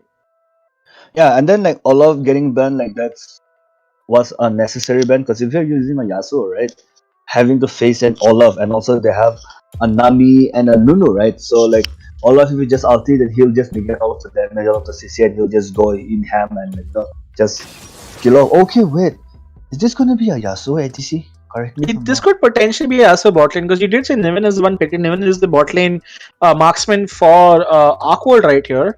What I also like is, like the Z pickup right here. Now, again, depends on what the enemy mid laner will pick right here. So the fact that you're Exactly. picking Z is still good because, maybe you can pick Fizz into it, but then never mind. It's going to be Renekton in the Baron lane. I think that's a strong pickup as well. Like, this comp is looking lethal right now. And I have to give some credit to our boy Cub. Cub is like a 14-year-old kid, I think. So Really? he's very very young, but he's also already reached master, and he has had some good games for himself where he's shown to clutch some games by stealing objectives and making his Okay. team win. Right, so this is a kid that you do want to watch out for on Arkwood.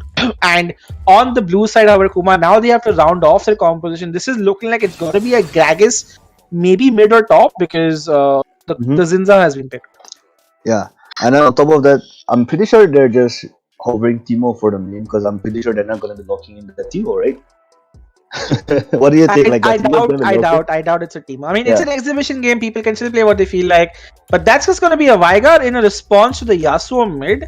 And as a Yasuo main yourself, who also occasionally plays Vigar, Kuma, talk to me. Oh, never mind. It's going to Okay, change never mind. it back and bamboozle. It's going to be a Z pickup. Uh, Talk to me about the Z versus Yasuo matchup.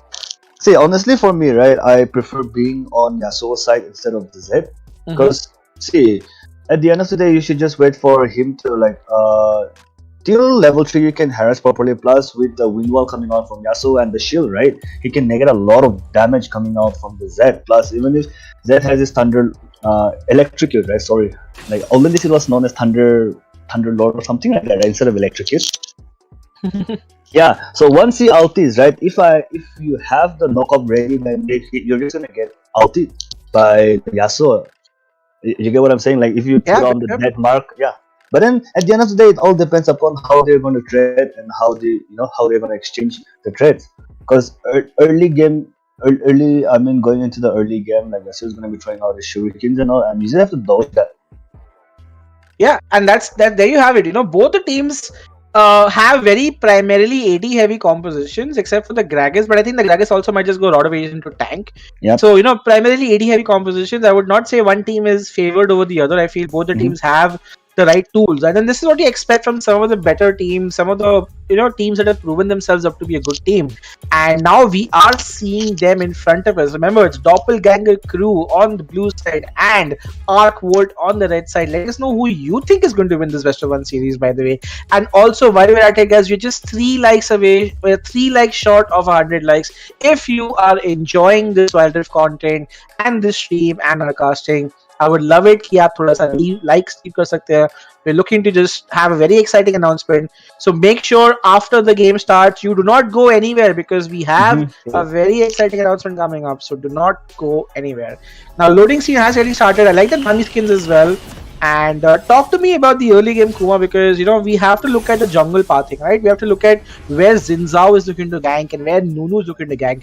Now, both these junglers are very strong in the early game, aren't they? Because Nunu has great clear speeds and Zinzao is a champion you do not want to fight in the early game, right? Yeah, and then Zinzao has been a kind of a champion that has not been gone since the beta. Like, do you remember how everybody was just Oh, contesting broken for in the Zinzao? beta, broken in the beta. I Yeah, remember that. and Yeah. even now, like he still has some of that, Oh, okay. So they're going to be engaging on I think to this the is going to Z. be a restart because Yeah. not sure why, but they can just surrender the game, you know.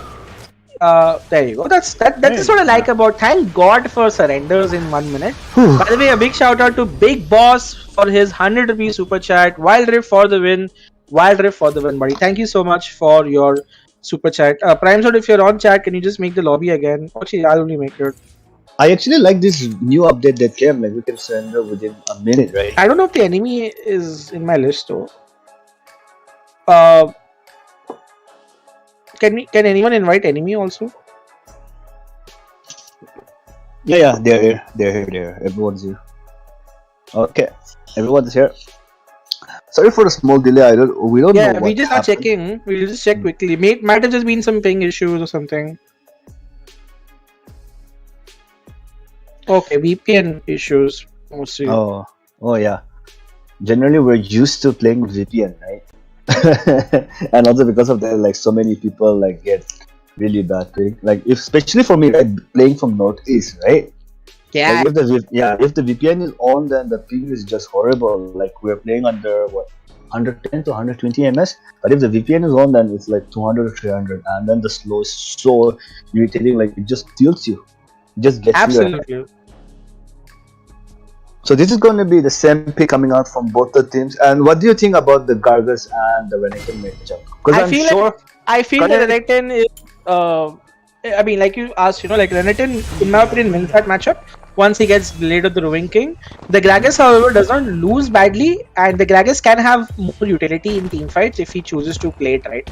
But having said that, you know, in a 1v1 Kuma, absolutely, I would say Renekton has his turn, and once he gets his Blade of the Ruin King, he can melt through Gragas' HP very, very fast. So we have to wait and watch how Katil Ashik, you know, he is Ashiki ka Katil, as we call him.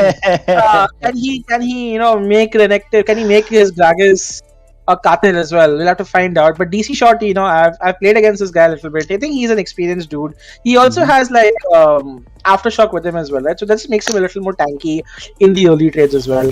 So we'll have to wait and watch what happens. Hopefully this game starts off without any ping issues.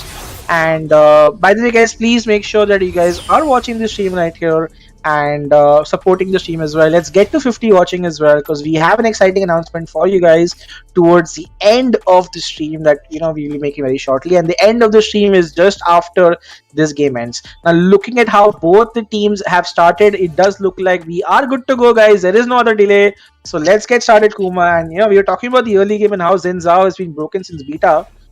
Again, it's happening? Wait, yeah, I guess so. Not sure. Why are they? Somebody else's VPN is on, I feel.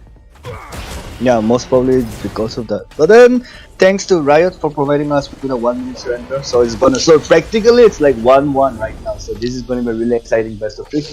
I mean, Kuma, just check if anyone. I mean, let's just check if our VPNs are on. But I doubt it ours are on right now. No, no, no. Yeah. Mine is off as well. And what about Yeah, I Baba, mean, it's though? always been off. We played like 4 games so far without any issues. So let me just invite them and ask whose VPN is on. We need to do some investigation.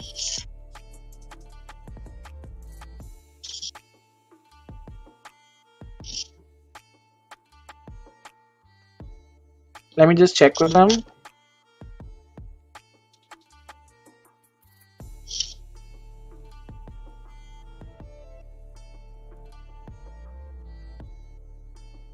I think somebody has high VPN.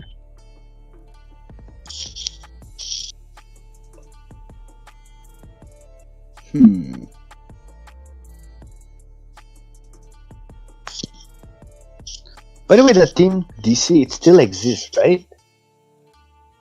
Or they Team disbanded? Yes, Yeah. guys, we're just sorting through some of the issue. It's not a technical issue, but it's a VPN issue because some of the players are getting constant NRP, which is unplayable. But does it affect the custom lobby as well? I thought like VPN and all doesn't matter that much in a custom lobby, even if it's on or off.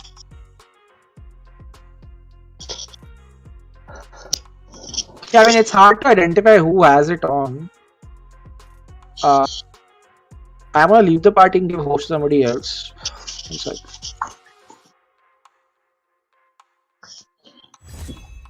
Just accept my invite. Guys, we're just looking to sort this out ASAP. Ask them to give me a slot, if possible.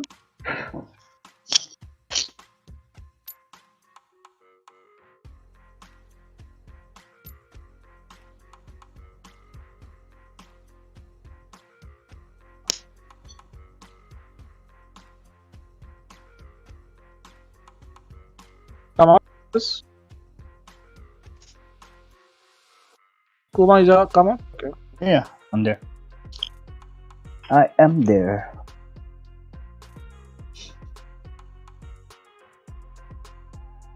Okay, so Baba, you can play some music in the back while you figure this out.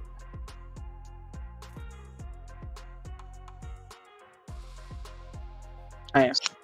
Guys, until we fix this issue, let's just quickly listen to the nice music and things like that, because I've asked everybody to just relog.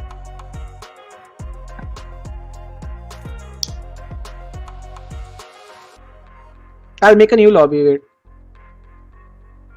Wait, let me actually just test my own lobby first.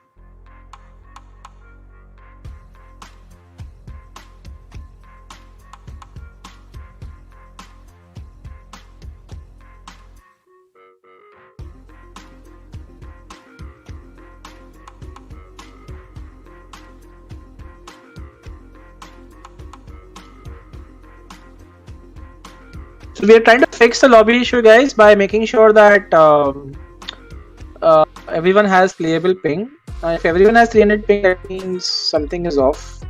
So we have asked everybody to relog properly and switch off any VPNs.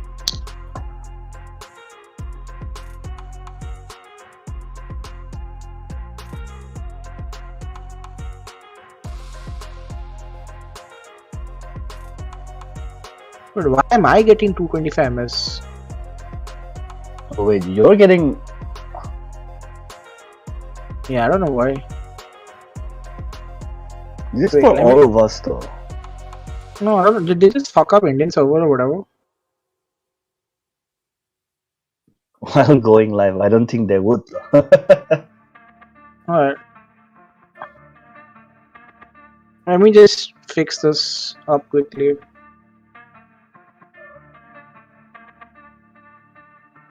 Tell them to make a lobby and start without me. Okay? Wait? Just to check what's happening.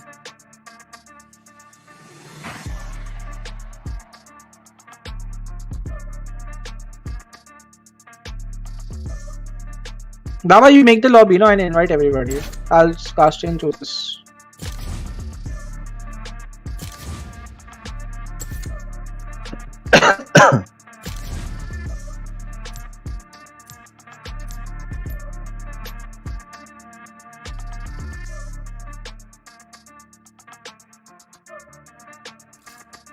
Alright guys, we're looking to get started in just a couple of minutes.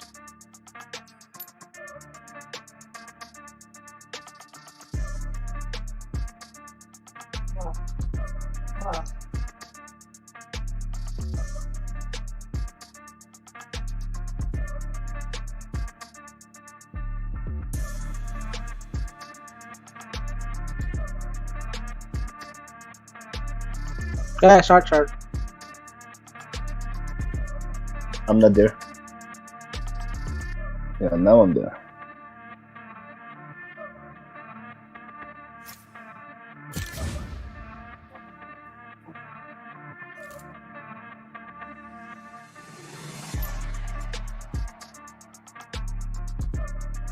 Alright, to start. It'll be fine now. I think some issue with Wi-Fi.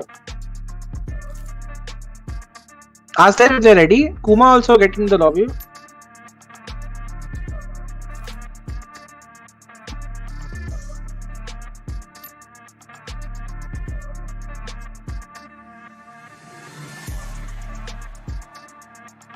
Are ready.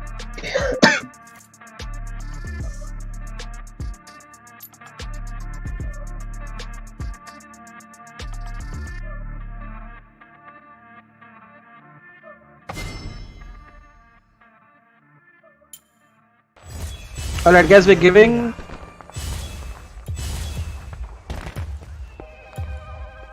Okay, so Give this a shot here. Let's see if this works. Okay, now my fucking internet works. Wow, weird. Wow. Interesting bug. It's fine, it's fine. Just start. I'll cast through those game screen. Alright. Alright, guys, we are back again. Connectivity issues aside, guys, server नहीं है तो ये सब करना पड़ता है. This is the story of our life. But hopefully, Kuma, we have a game on our hands this time around. And nobody has high ping. That is my hope, Umeed, and Cha, and my Ra. So, and who do you have your bets on in this game? If I have to ask you, do you think the Gragas composition on the top side, the blue side, or this Yasuo composition, who do you think is going to be the victors in this game? Like, you don't even have to ask, right? You already know what my answer is going to be. Kuma with his Yasuo pickup. The Yasuo fanboyism continues at this point, and looking at how the players are moving, guys, I think we definitely have a game on our hands. The last exhibition match of the Wild Rift India scene is underway. On the blue side is Doppelganger Crew, whose Renekton has gone a little bit too deep in trying to ward, and while doing so ends up taking a little bit of poke, but does manage to give some back as well, right? How important do you think that early ward is going to be, Kuma? Because it does spot out the blue and the ground. Yeah, I mean, like, knowing both the teams right there, like, this is going to be so hard. And Zed is going to try to steal a red, but then he just goes off to ward reverse. So yeah, the vision game, like, even last match, if you have seen, like, depending on how they use their vision, right? Because last game, even though it was warded properly, like, Lee Sin just came in and just stole the blue buff from the Wukong and he just walked away, right? So, but then in this game, I'm not expecting that mistakes coming up from both the teams, but yeah, this is looking pretty exciting, and this is going to be a walk me through this jungle parting of Zinsha right now. I mean, he did his red, he's doing a full red side clear because what he wants to do is he wants to fight the Nunu at the bottom scuttle. He saw that the blue has been warded. He did not want to show his location by going top side. So the interesting decision making by Wizard right now, whether after he does his triple clear, does he go for the bot scuttle? If he does, then whichever team has priority on that river will win. And look at this, priority is on the side of the red team. Arc would have priority, Nunu has priority. There is no way a Zin can contest. Zin realizes that he did not have priority, wastes a bit of time trying to gank mid, and in that process, looks for another gank in the mid lane, but this is not good for him. He's trying to go in for the kill. It's a little bit too ham. The bubble comes clutch from Bewafa. Bewafa he may be, but his bubbles are still accurate AF at this point. And because of this little bit of hesitation and a little bit of in and out from Wizard, he ends up losing both of his scuttles. Arkwood off to a good start in the early game. Denying a Zin Zhao of his scuttles in the early game is not something you see often, right, Kumar? Yeah, and then there was actually a really good play coming out from Ronan on the Yasuo. Like, he knew that Zinsha was rotating, right? So he made sure that he just went full in, he procced his controller, and then he was just dishing out damage. So Wizard had to rotate back to his mid laner to help him out a bit. But yeah, I mean, the Nami coming in, like, knowing that this play is going to happen, so there was actually a good overall team play coming out of how to secure both the scuttle. Yeah, and you can see right here, right? Like the fact that Zed does not have a flash is trying to get exploited by Cub, and Cub so far should be a very happy camper, man. 2.5 minutes already level 5 on that Nunu. Meanwhile, Wizard also gets to his level 5 quite quickly. These junglers are looking to create some havoc right now in the mid. However, Ronin versus cancelled at this point, and the ultimate gets used. Yasuo, nice dodge from Ronin. He should look to survive this. The zip, the zap, the ziggity zap coming right here from Ronin, but that's not going to be enough. It's a roam from Penguin. The level 7 mastery spam ensures that first blood goes on the side of the laner. Meanwhile, on the other side, you see another fight happen. And Neten is there, ends up using his dominance, but only to run away. Flash gets used in the process as well. And Nunu will also be somebody. Oh, the snipe coming out from 11. Absolutely beautiful right here. And just when you thought the red team had an advantage, doesn't matter. 2 kills go over to the blue team, and Doppelganger Crew making quick work of the early game by getting the mid laner and the AD carry kill. Yeah, for that last fight, all credit goes to the beautiful rotation coming out from Penguin on that Alistar. Like, if he was not there, then I'm pretty sure Zed would not have been able to get the kill on the Yasuo. But then, like I said, Zed, I mean, even Zed is a Yasuo. I'm gonna be back. Yeah, Please take over. So I think the MVP of that fight 100% was the Alistair, like Uma said, right? The fact that he did that was pretty, like he just came into the fight and changed the entire outcome of the team. Like, this is why Doppelganger Crew, right, is known to be one of the strongest teams in the current Wild Fitness scenario right here. And now with 4 minutes to go, let's have a look at what Arc Volt are going to do. The Arc Volt are like, you know what guys, forget the Ocean Dragon. We want to take the Rift Herald. And Rift Herald are what they have their eyes on at this point, and it's going to be a simple trade of the Rift Herald for the Ocean Dragon. Now what can Arc World do with this Rift will really determine if this Rift Herald was a worthy take or not. If they're able to get the first tower, will it? I would say yeah, that's a worthy trade, giving Ocean the third most important dragon in my opinion over for the first tower to get the Nether Head should be good, and this is exactly what they're doing right now. I mean, the scenario would have been different if it was an Infernal Rift, right? Because getting an Infernal Drake is way better than getting a Rift, right? What do you think about this?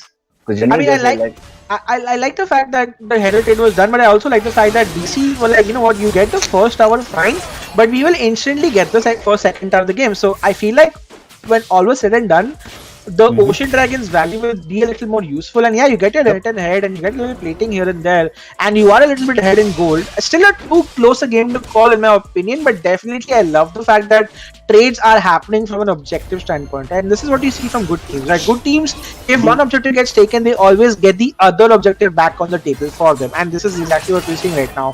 So far, I would still say DC are a little bit in the driver's seat, and but what do you think? Like, there's a chance of a comeback. You know, who is it going to be on the side of Arc World to make that comeback happen?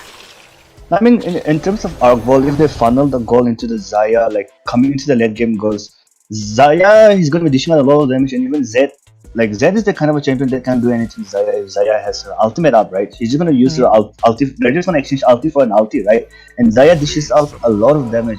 But knowing Ronan, I'm expecting some plays coming out from Ronan because we could see the dashes coming out from Ronan, and we know that it's comfortable on that champion as well. Absolutely. Let's have a quick look at the scorecard, child, just to see what items people are at right now.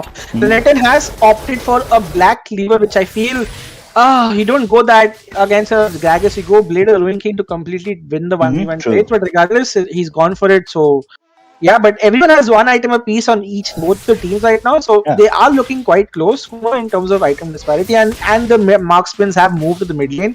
So rotation standpoint as well, you know, everyone just mirroring each other at this point, and we are in for a bit of a close game because you know that when you have less kills in a game, that means that teams are just looking to clear on the objectives, and the next big fight we might see will be possibly on the second dragon, which is going to be a Cloud Drake, so not the highest priority, Kuma.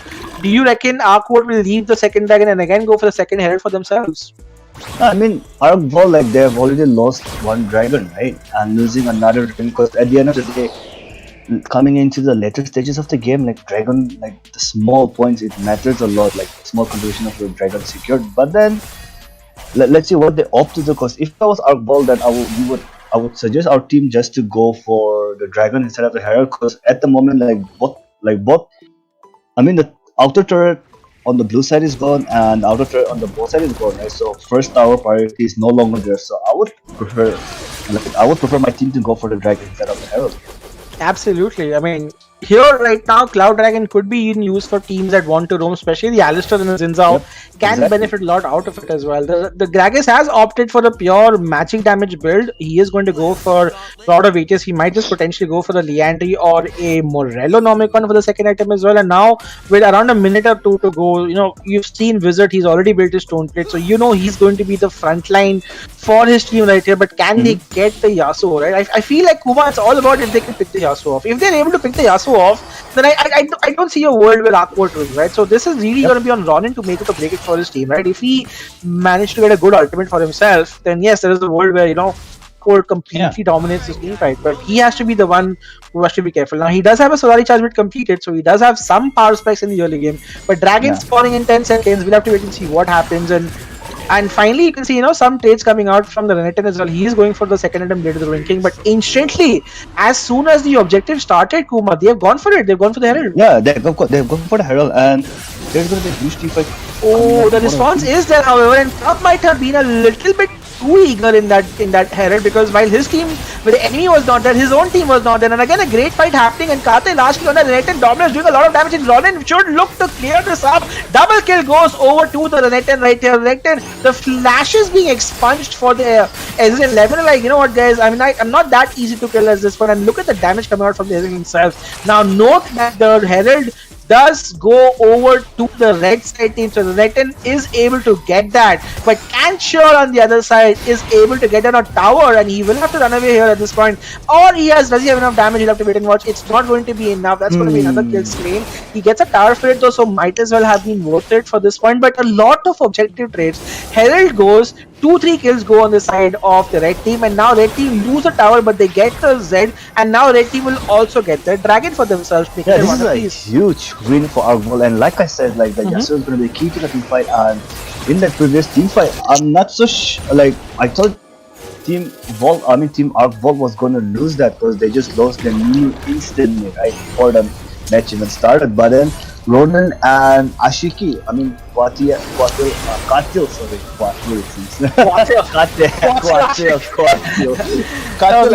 we see another fight happening. Look, I have to interrupt you, sorry for that. But in the mid lane, they are able to kill the Gragasov. Now, what I liked was, you know, DC were like, take the objectives, get another tower, but now when they keep losing members one after the other, the objective trades do not matter. They are losing the objective trades because they're dying to every objective as well. The fact that they have gotten 2 kills and have taken on a lot of the mid lane tower is not looking good for DC right here. Arcvolt as a team have shown up to fight in this game, but look at how low both the mid lane towers are, and Yasuo could be in trouble, absolutely in trouble right here. Dash as he might be, Ezreal gets a double kill for himself, finally a bit of reprieve coming out on the side of DC right here, Kumar, as they get 1 kill back to themselves. I mean, there was straight up int coming out from the Yasuo. Like, I was just about to praise Yasuo, right? But then, like, it's a classic, Kumar. You say something, the moment you're about to see something good, and then the player ends up just like intake for that. But yeah, tell me. And look at the itemization coming out from the Yasuo. Like, going in for the Phantom Dancer, generally people rush for better for ranking after this, but then going for a Phantom Dancer, like, I really love Phantom Dancer on Yasuo, and especially like right now the the Ruined Brute Force has been nerfed, right? Like you don't get penetration. Yeah, Brutal Force is like you don't get penetration anymore, right? Oh man, so apparently there's another fight happening where they've used everything to kill the Alisha, and the Alisha survived. So I'm not sure what that targeting was like, but it does mean that people will survive. And was that a flash on Ronan? Yes, it was. He will, I'm not sure if that flash was to dodge anything, but you know he ends up using that. So next team fight he will not have flash. But yeah, Kumar, tell me about the Blade of Wing King and the Phantom Dancer difference. No, because Phantom Dancer, like after you get a certain amount of damage, like Phantom Dancer gives you another shield, right? And Yasuo is the kind of a champion, like if you dash properly, then even from your passive you get a shield, plus from a Phantom Dancer you get a shield, right? So because of this, it's really hard to bring down a Yasuo right now, and because of Brutal Force getting nerfed, people are using Triumphant on Yasuo, right? So if he gets a kill, then he gets so much amount of healing back again. And plus, the shield is just gonna keep on walking, so it's gonna be really hard to kill. But coming into the team fight, Xayah doesn't have an ultimate, so this will be a good opportunity for Zed to pick Xayah out, knowing that Xayah used the ultimate in the previous fight trying to kill the Alistar. Yeah. This will be on this Qatil aspect, bro. I feel that this Qatil is gonna get a lot of kills for himself because the Renekton with his 2 items, right? If he jumps onto the Zed, the Xin Zhao, the Ezreal, right? He's going to be able to nearly one-shot them, and in the split push as well, there is no way Gragas wins that fight anymore, right? So I think Artful need to realize they have a strong split push on their side, but on the other hand, you also have the Zed doing the same thing. Right? Zed is split pushing for Doppelganger crew. So I feel on the other side, like DC are trying to play well to their comp. They're trying to take the objectives, and I feel like from a macro perspective, they're not doing bad, right? But it just feels like when it comes to team fights, they're not being able to do much. As you can see, with the snowball will not be able to land it. But yeah, like what do you think, Kumar? The later this game goes, who are you favoring? Do you feel the Yasuo will scale infinity to a point where his like say will be huge? It's not just Yasuo, but it's the Xayah and the Nunu and the Renekton as well. It's really scary. And then on top of that, they have a Nami, right? we can just sit back. If you get, oh, okay, so there's ulti coming in. Oh, the ultimate does come in right here. The huge poke as well, but it does not matter. In trying to go in, the ninja ends up dying himself, and you see another out-and-out fight happening. A beautiful Gragas casket to disengage right here. Come with the ultimate, very well timed, but he might almost die to the Gragas cast. Never mind, he survives that. And look at this, Arc Volt have come in to fight, and Lemon, try as he might, is only able to get one kill for himself, and it's a 4-for-1 in favor of Arkwood as they look to get their second dragon of the game. And right now, the Z ultimate, Kuma, that was the end of it. He entered into 4 people and never came out. Yeah, that was really questionable coming out from Zed, because Zed had proper vision, like he knew that there were all of them. He tried to go for a heroic play. If he came out on top with that, right, that would have been really huge, but then at the end of the day, he ended up dying. And like, you know, after Yasuo used the Zonya, I feel like they could have saved him, but instead they all just chose to walk away because, you know, objectives are more important than Yasuo. Yeah, I agree. I mean, Yasuo now, having said that, has finished his Infinity Edge, right? So Which he is is gonna looking, be so scary. yeah, he is going to just crit into every auto right And here as well. even look at the itemization coming out from the Renekton as well. Oof, he has 3 items Full right glass now. cannon, like it's not even a Sterak's gate sword at him. He's gone for a straight up death dance. Now that's something you don't see often. I do feel his team would have liked a little bit more frontline, and Sterak's would have helped him to get there. But regardless, though, you know, at this point, Awkward, the game is still close, Kuma. Let's not get this wrong, right? There's still only a 1,000. Yeah, and you know why it's so close? Because of just one guy on the side doppelganger crew, and that's Lemon. Lemon has 4 kills. He is the highest gold lead on the side of the blue team, and he has enough items to 1v5. Oh, it's a beautiful 3-man knockup coming out from Penguin right here, and again the double knockup coming as well. The tanks are in trouble. The Shelax from Zinza gets popped as well, and Cub will look to disengage as well. There's nice 3-man ultimate also landing. And you know what? They have to disengage at this one. But look at this. Renekton is on the top side. Kuma, he is looking to split push, get a tower, and notice how it's 15 minutes in the game, but both the mid laners have not broken their towers. They are defending this tower like it's their lives right here. And so far, so good, because both teams have been successful in doing that. Yeah, and then like, see, this is the thing about bot the support, right? But then look at this, almost one shot the Renekton does to the Zin, and yes, the ignite is enough. Like I told you, right, the Renekton can look to one shot everything. That build of his is coming out to be working beautifully. Oh, what a beautiful 4-man casket from the Gragas right here. This allows our DC to come back in the game. The Renekton could be in trouble again. Remember, as long as Lemon survives, he will squeeze and he will get the kills that his team needs to make sure that they are still in the team fight right here. Come on. okay, and Yasuo might int here. Oh no, he's just trying to test the water. He is really testing the waters. Oh, look at this. Ezreal dashed in front and he still survived. And he was not punished at all from Nivin or from Katil Ashik at this point. And this Lemon is literally trying to carry his team on his back. And again, they're trying to go after the Zinza. It's not going to be enough. Flash has to be used by the Renekton as well. And slowly but steadily, the goal lead while being same. This Ezreal with his Iceborne Gauntlet, Anti-Heal, Mana Mune, Blade of the Ruined King is ready to throw in a beating to Awkward. Last, he just finished his Dominator right now. So this is gonna be, and then like this is gonna be so hard to reach. I mean, like I know that Arkball are trying their best to reach, you know, the backline, especially the Ezreal. But then Ezreal has his flash up, plus he has his Arcane Shield, so there is no way they can reach him. And because see, if you look at it, like for them to catch off Ezreal, right? Like, what are the options there? They just have a Yasuo to dash through, but then they have an Alistar who is just taking in our front. Plus, they have a Garga's ultimate. They can just, you know, send them back, and plus they have a Xin Shao. So this is going to be really hard. Like the only win condition I see for our both here is to destroy the Ezreal. For Doppelganger, they just have to make sure that Ezreal is safe.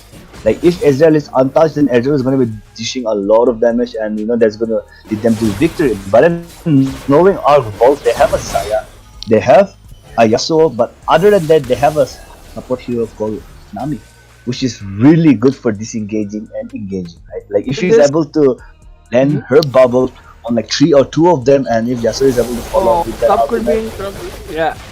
Completely agreed. And now it's the Infernal Elder dance. Note that Renekton is going top when the team is at Infernal Elder. Is he that confident in the fact that the team won't take a fight? The blue team, upon noticing Renekton instantly start the Elder Infernal. Remember, guys, whoever gets this Infernal most likely Wins wins the the game game. out, right? Yep. So they have to be careful. One wrong mistake from one person could change the name of the game, and Cub here trying to do whatever he can, but Renekton is one who gets caught out, and he has to use his Proto Belt and his ultimate to run away at this point. But Ezreal are also beating them. Wizard also being in trouble. It's a nice cascade, and they go after it. And here comes Zed on the kill of the Zyre. Zyre will look to use Zonya, but at this point, the Yasuo has slain the jungler. But on the other side, is the Ezreal alive? Ezreal is still alive, and as long as Ezreal is alive, Doppelganger's hopes and dreams are alive at this point, because now with the Alistar and the Gragas, they are able to get to the aggression right here. Shorty, Penguin, and Lemon for themselves. DC have stuck it out through a very close game, if I may add, have gotten themselves a 3-for-2 at the end of the day. But having said that, Kuma, both the junglers are dead, and look at this, support will come back as Alistar gets the focus. This has to be the fight for the Elder Dragon.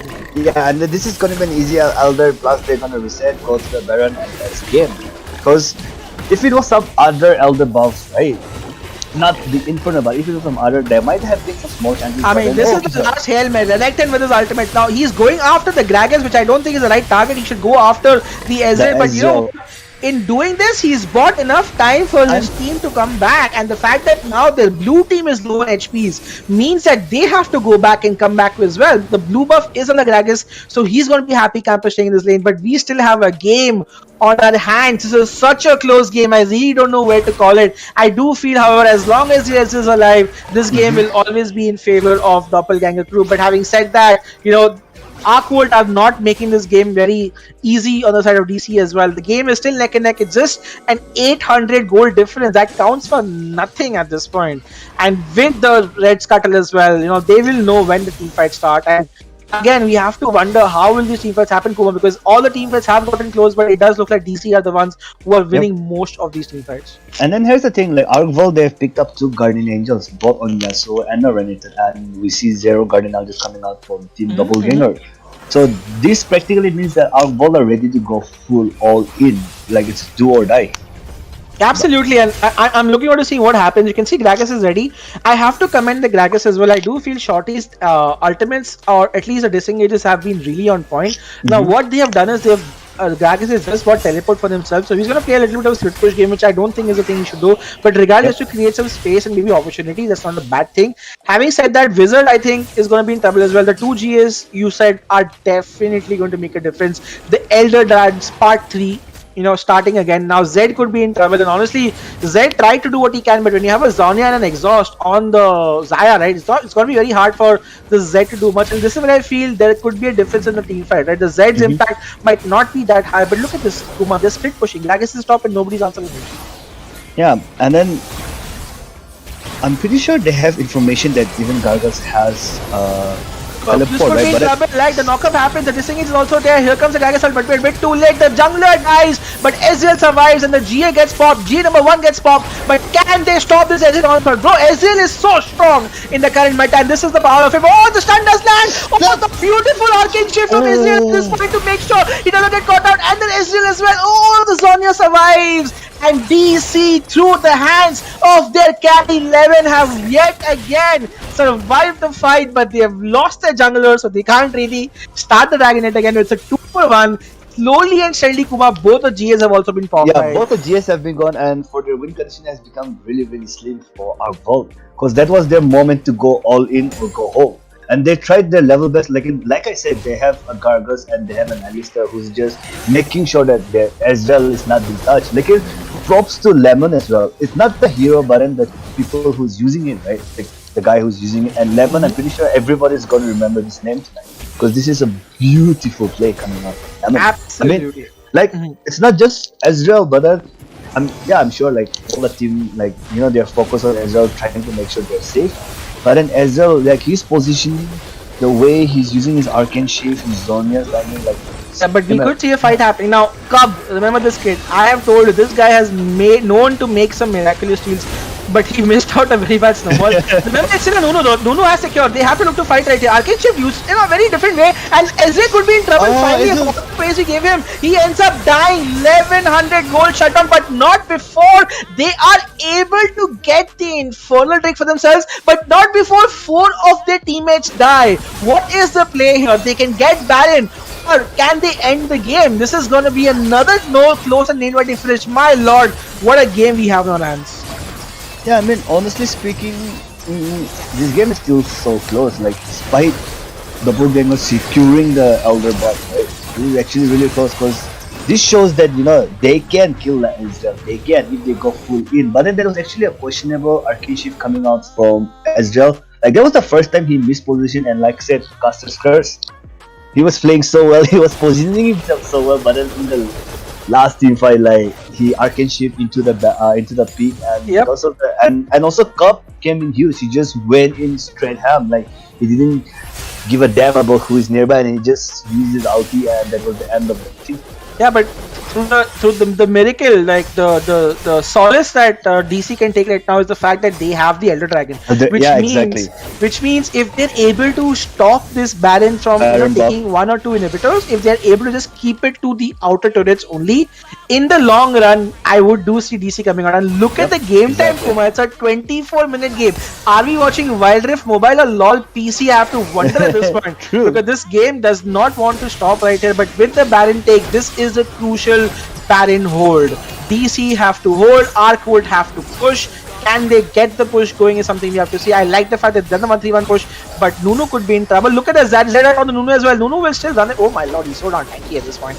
And the Supin is also being there as well, but that's good enough. They are able to dissuade the top lane push. In the bot lane as well, Gragas has kept the Renekton on base as well, and the mid lane as well. The trio of the Alistar, Ezreal and the Zinzao are holding them back again. If this Baron does not take any inhibitors, I feel again if Ezreal plays his team fight properly, there is a world in which DC wins again. But having said that, now we are entering into the latest stages of the game, the last stages of the game where everybody is 4 items. Let's have a look at the item standings once again just to make sure what's happening. And Wizard almost had to blow his GA right here, and again you can see a lot of damage from Gragas also. He has gone for a pure AP build and the damage is absurd coming from him. And look at this, they are able to get 1 inhibitor at least. They are looking to get the top lane inhibitor, and with 1 auto attack, yes, the mid lane inhibitor also goes down. So Arc Vault, they have done it. They've gotten 2 inhibitors, so this Baron has worth it for them. But Yasuo could be caught between a rock and a hard place, and the Alistar says, oh, I'll help you, but then again it's not going to be enough. His GA does get popped, and Renekton also, you know what, does not matter, will just go for the ham play. 3 inhibitors, Arc Vault, my lord, just when you thought that the defense was successful, end up getting 3 inhibitors for themselves. Now whether you have Infernal or not anymore, 95% of batches where 3 inhibitors are down are won by the team that is the one who's pushing right now. Kumar, do you sense any comeback on the side of DC right here? Because it's looking very, very bleak for them. No, I mean, see, if the only thing DC has to do right now is like to push out all lanes, because they can't risk to take up a fight, because even as you can see, Renekton has picked up the teleport, and I'm pretty sure even some of them will follow by picking up the teleport, because coming to the late game of the stages, they have enough gold to shift it out. So if they like, for Doppelganger to win, they need to push out the waves and try to take a fight, because like they have the Infernal above, they are overpowered right now. But then if they don't push out the waves and if they take the fight, but then if all these able sustain and just TP, like we can see some backdoor actions happening. Like a lot can be said, but Baron is gonna respond in 3 seconds, 2, 1, and we're gonna have our battle. And I'm so if I was in interested Arc Vault, I would If you were Aqua, if I was Arc Vault, I would just wait. Yeah, I would just wait it out, like let the wave push in, because at the end of the day, they need to go back to defend their bases. Because generally we have lost we have seen a lot of matches being lost by opponent because like they're so focused on the objective, they forget that the waves are being pushed in.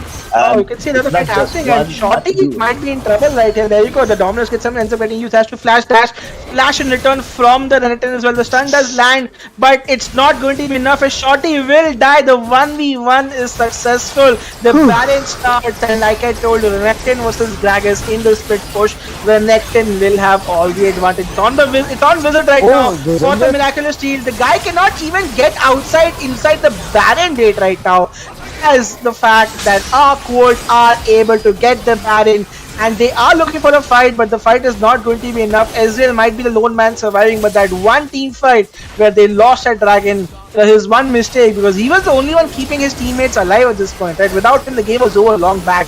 But regardless of this, 28 minutes, I do not think Wild Rift game should run so long. But regardless, 28 minutes into it, Arc World have beaten Doppelganger Crew through an insane performance from everybody. We have to give props to Ashik right here, as the name suggests, was a Katil, and he is a Ashik in our hearts right now. GG, well played on the side of Arc World. What a game, Kumar.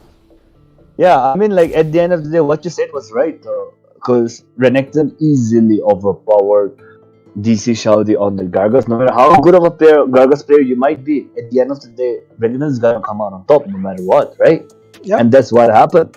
But then they had to answer for the split push, right? They had to do that. They had to call the trigger. Like the trigger was a little bit too late. Yeah. And at the end of the end of the day, the Infernal Drag, it made the difference. I mean, if Ezreal was alive, or he could have done so much, but then he just got stuck in the pit, and that's where the game turned. You just look at the damage charts, Kumar. 70,000 damage by the Ezreal himself. You gotta feel bad for that. I genuinely feel the Z pick was the absolute bane in this coffin. Imagine if instead of a Z Kuma, they had an Orianna.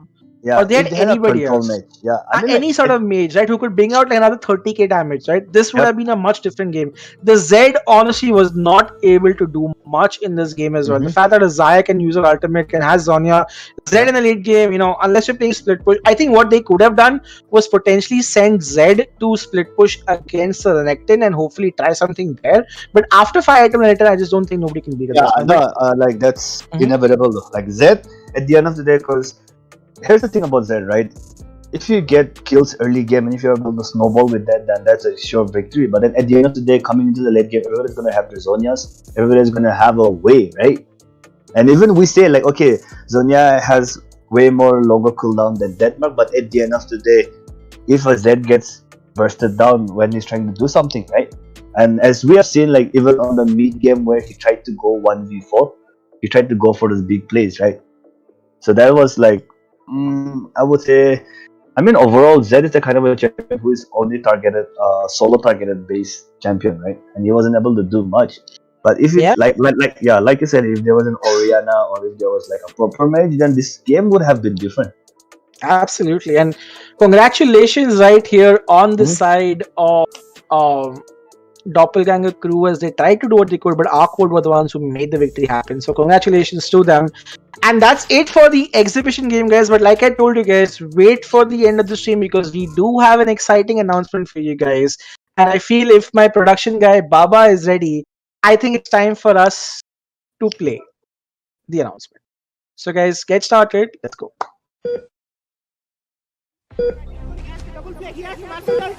The fight going on in the replay. Zaya is trying to escape. So this fight is there. Zaya is trying to go in on the move and gets the ult, gets the knock up and gets the kill. Oh, beautiful ebb and flow over there by the Nami. Does get the 3-man knock up. And a 3-man knock up again by Lost over there. There goes the Braum. Salva's gonna fall, but Neville in the midst of them all does tank a lot of damage. Beats the Nami bubble as well. Lost now, the one who's running at 1 HP. Can he make it through? He does. Dark now. Oh my goodness! That was an excellent shot by that snipe. Oh, the Gragas cast gonna connect as well. The fact it's gonna be used in order to defend his teammates, and you know that is not a good time when a Corki does that. RPG San. It is GG. TGT are trying to come back the.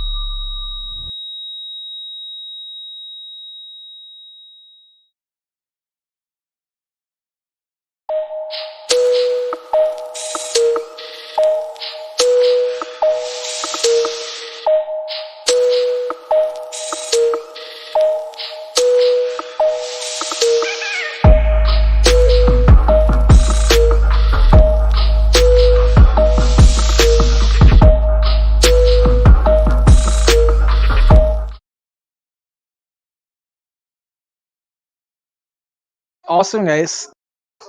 So there you have it. We are here to announce a new Wild Rift tournament specifically for you guys. It's called the Wild Rift Resurgence Series.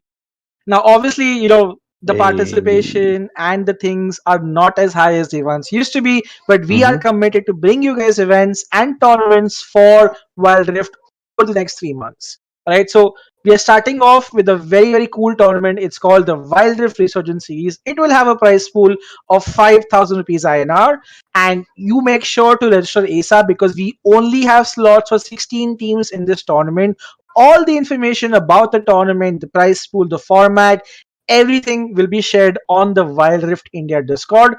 So make sure you guys join that, and also make sure that you guys are a part of Level Up Gaming's YouTube channel because all True. of the games will be streamed and casted on this channel. And before I even get to that, the resurgence as a movement is not about Ek tournament. We are not here to do resurgence ki Ek tournament kiya and we fucked off right here, right?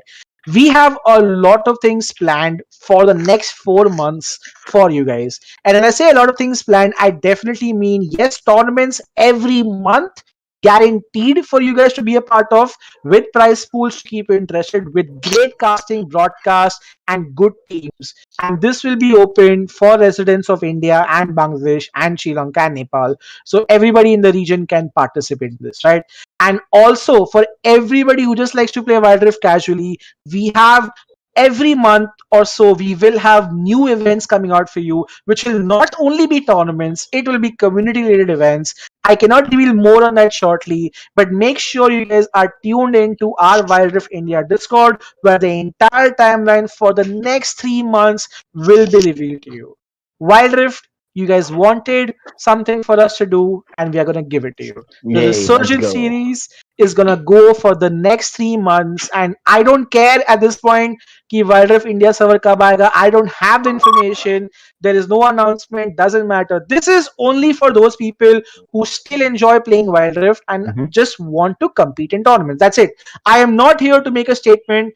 We are not here to create an uproar. We are just here to provide a community who has told me time and time again, कि Bishi, we want more tournaments. We want to play more Wild Rift. We want to have our own scene. ये सिर्फ उन लोगों के लिए है जिनको wild rift में अभी भी खेलने का इंटरेस्ट है. I am not here to be the messiah, so make sure you guys take it in the right train. This is just for entertainment. This is just our resurgence. This is just us having some fun with Wild Rift. So that is a huge announcement that we Announcement. have. Yeah, for you guys. And Kumar, tell me, are you excited for the Resurgence series? Yeah, I mean, I am completely excited about it. The minute you told me like this is gonna happen, I just lost my shit. Like, despite not having the game, right? Like us, like as a community, like to keep the game alive. Like this is the steps that we should be taking. And I just want to say thank you to Level Up Gaming and you as well, right? And to the entire Wildlife community for keeping this dream alive, for keeping this hope alive. Like, एक दिन अच्छा दिन आएगा, right? Like there's what you say, yeah. Like Yeah, I mean, one, yeah, one day Kuma or being the another. all positive guy that I know and love him to be as well. So, guys, information चाहिए. कहाँ register करना है? Wild Rift India Discord Exactly. पे announcement post होगी.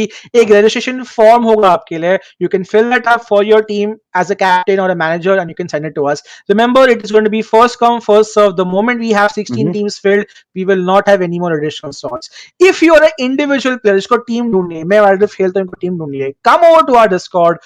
Go to the looking for team thread, post about your achievements or your rank, look for teams, find them, and register. Remember, we have 16 slots. Registrations end on Wednesday. Today is Friday. We are not keeping registration open for a long time.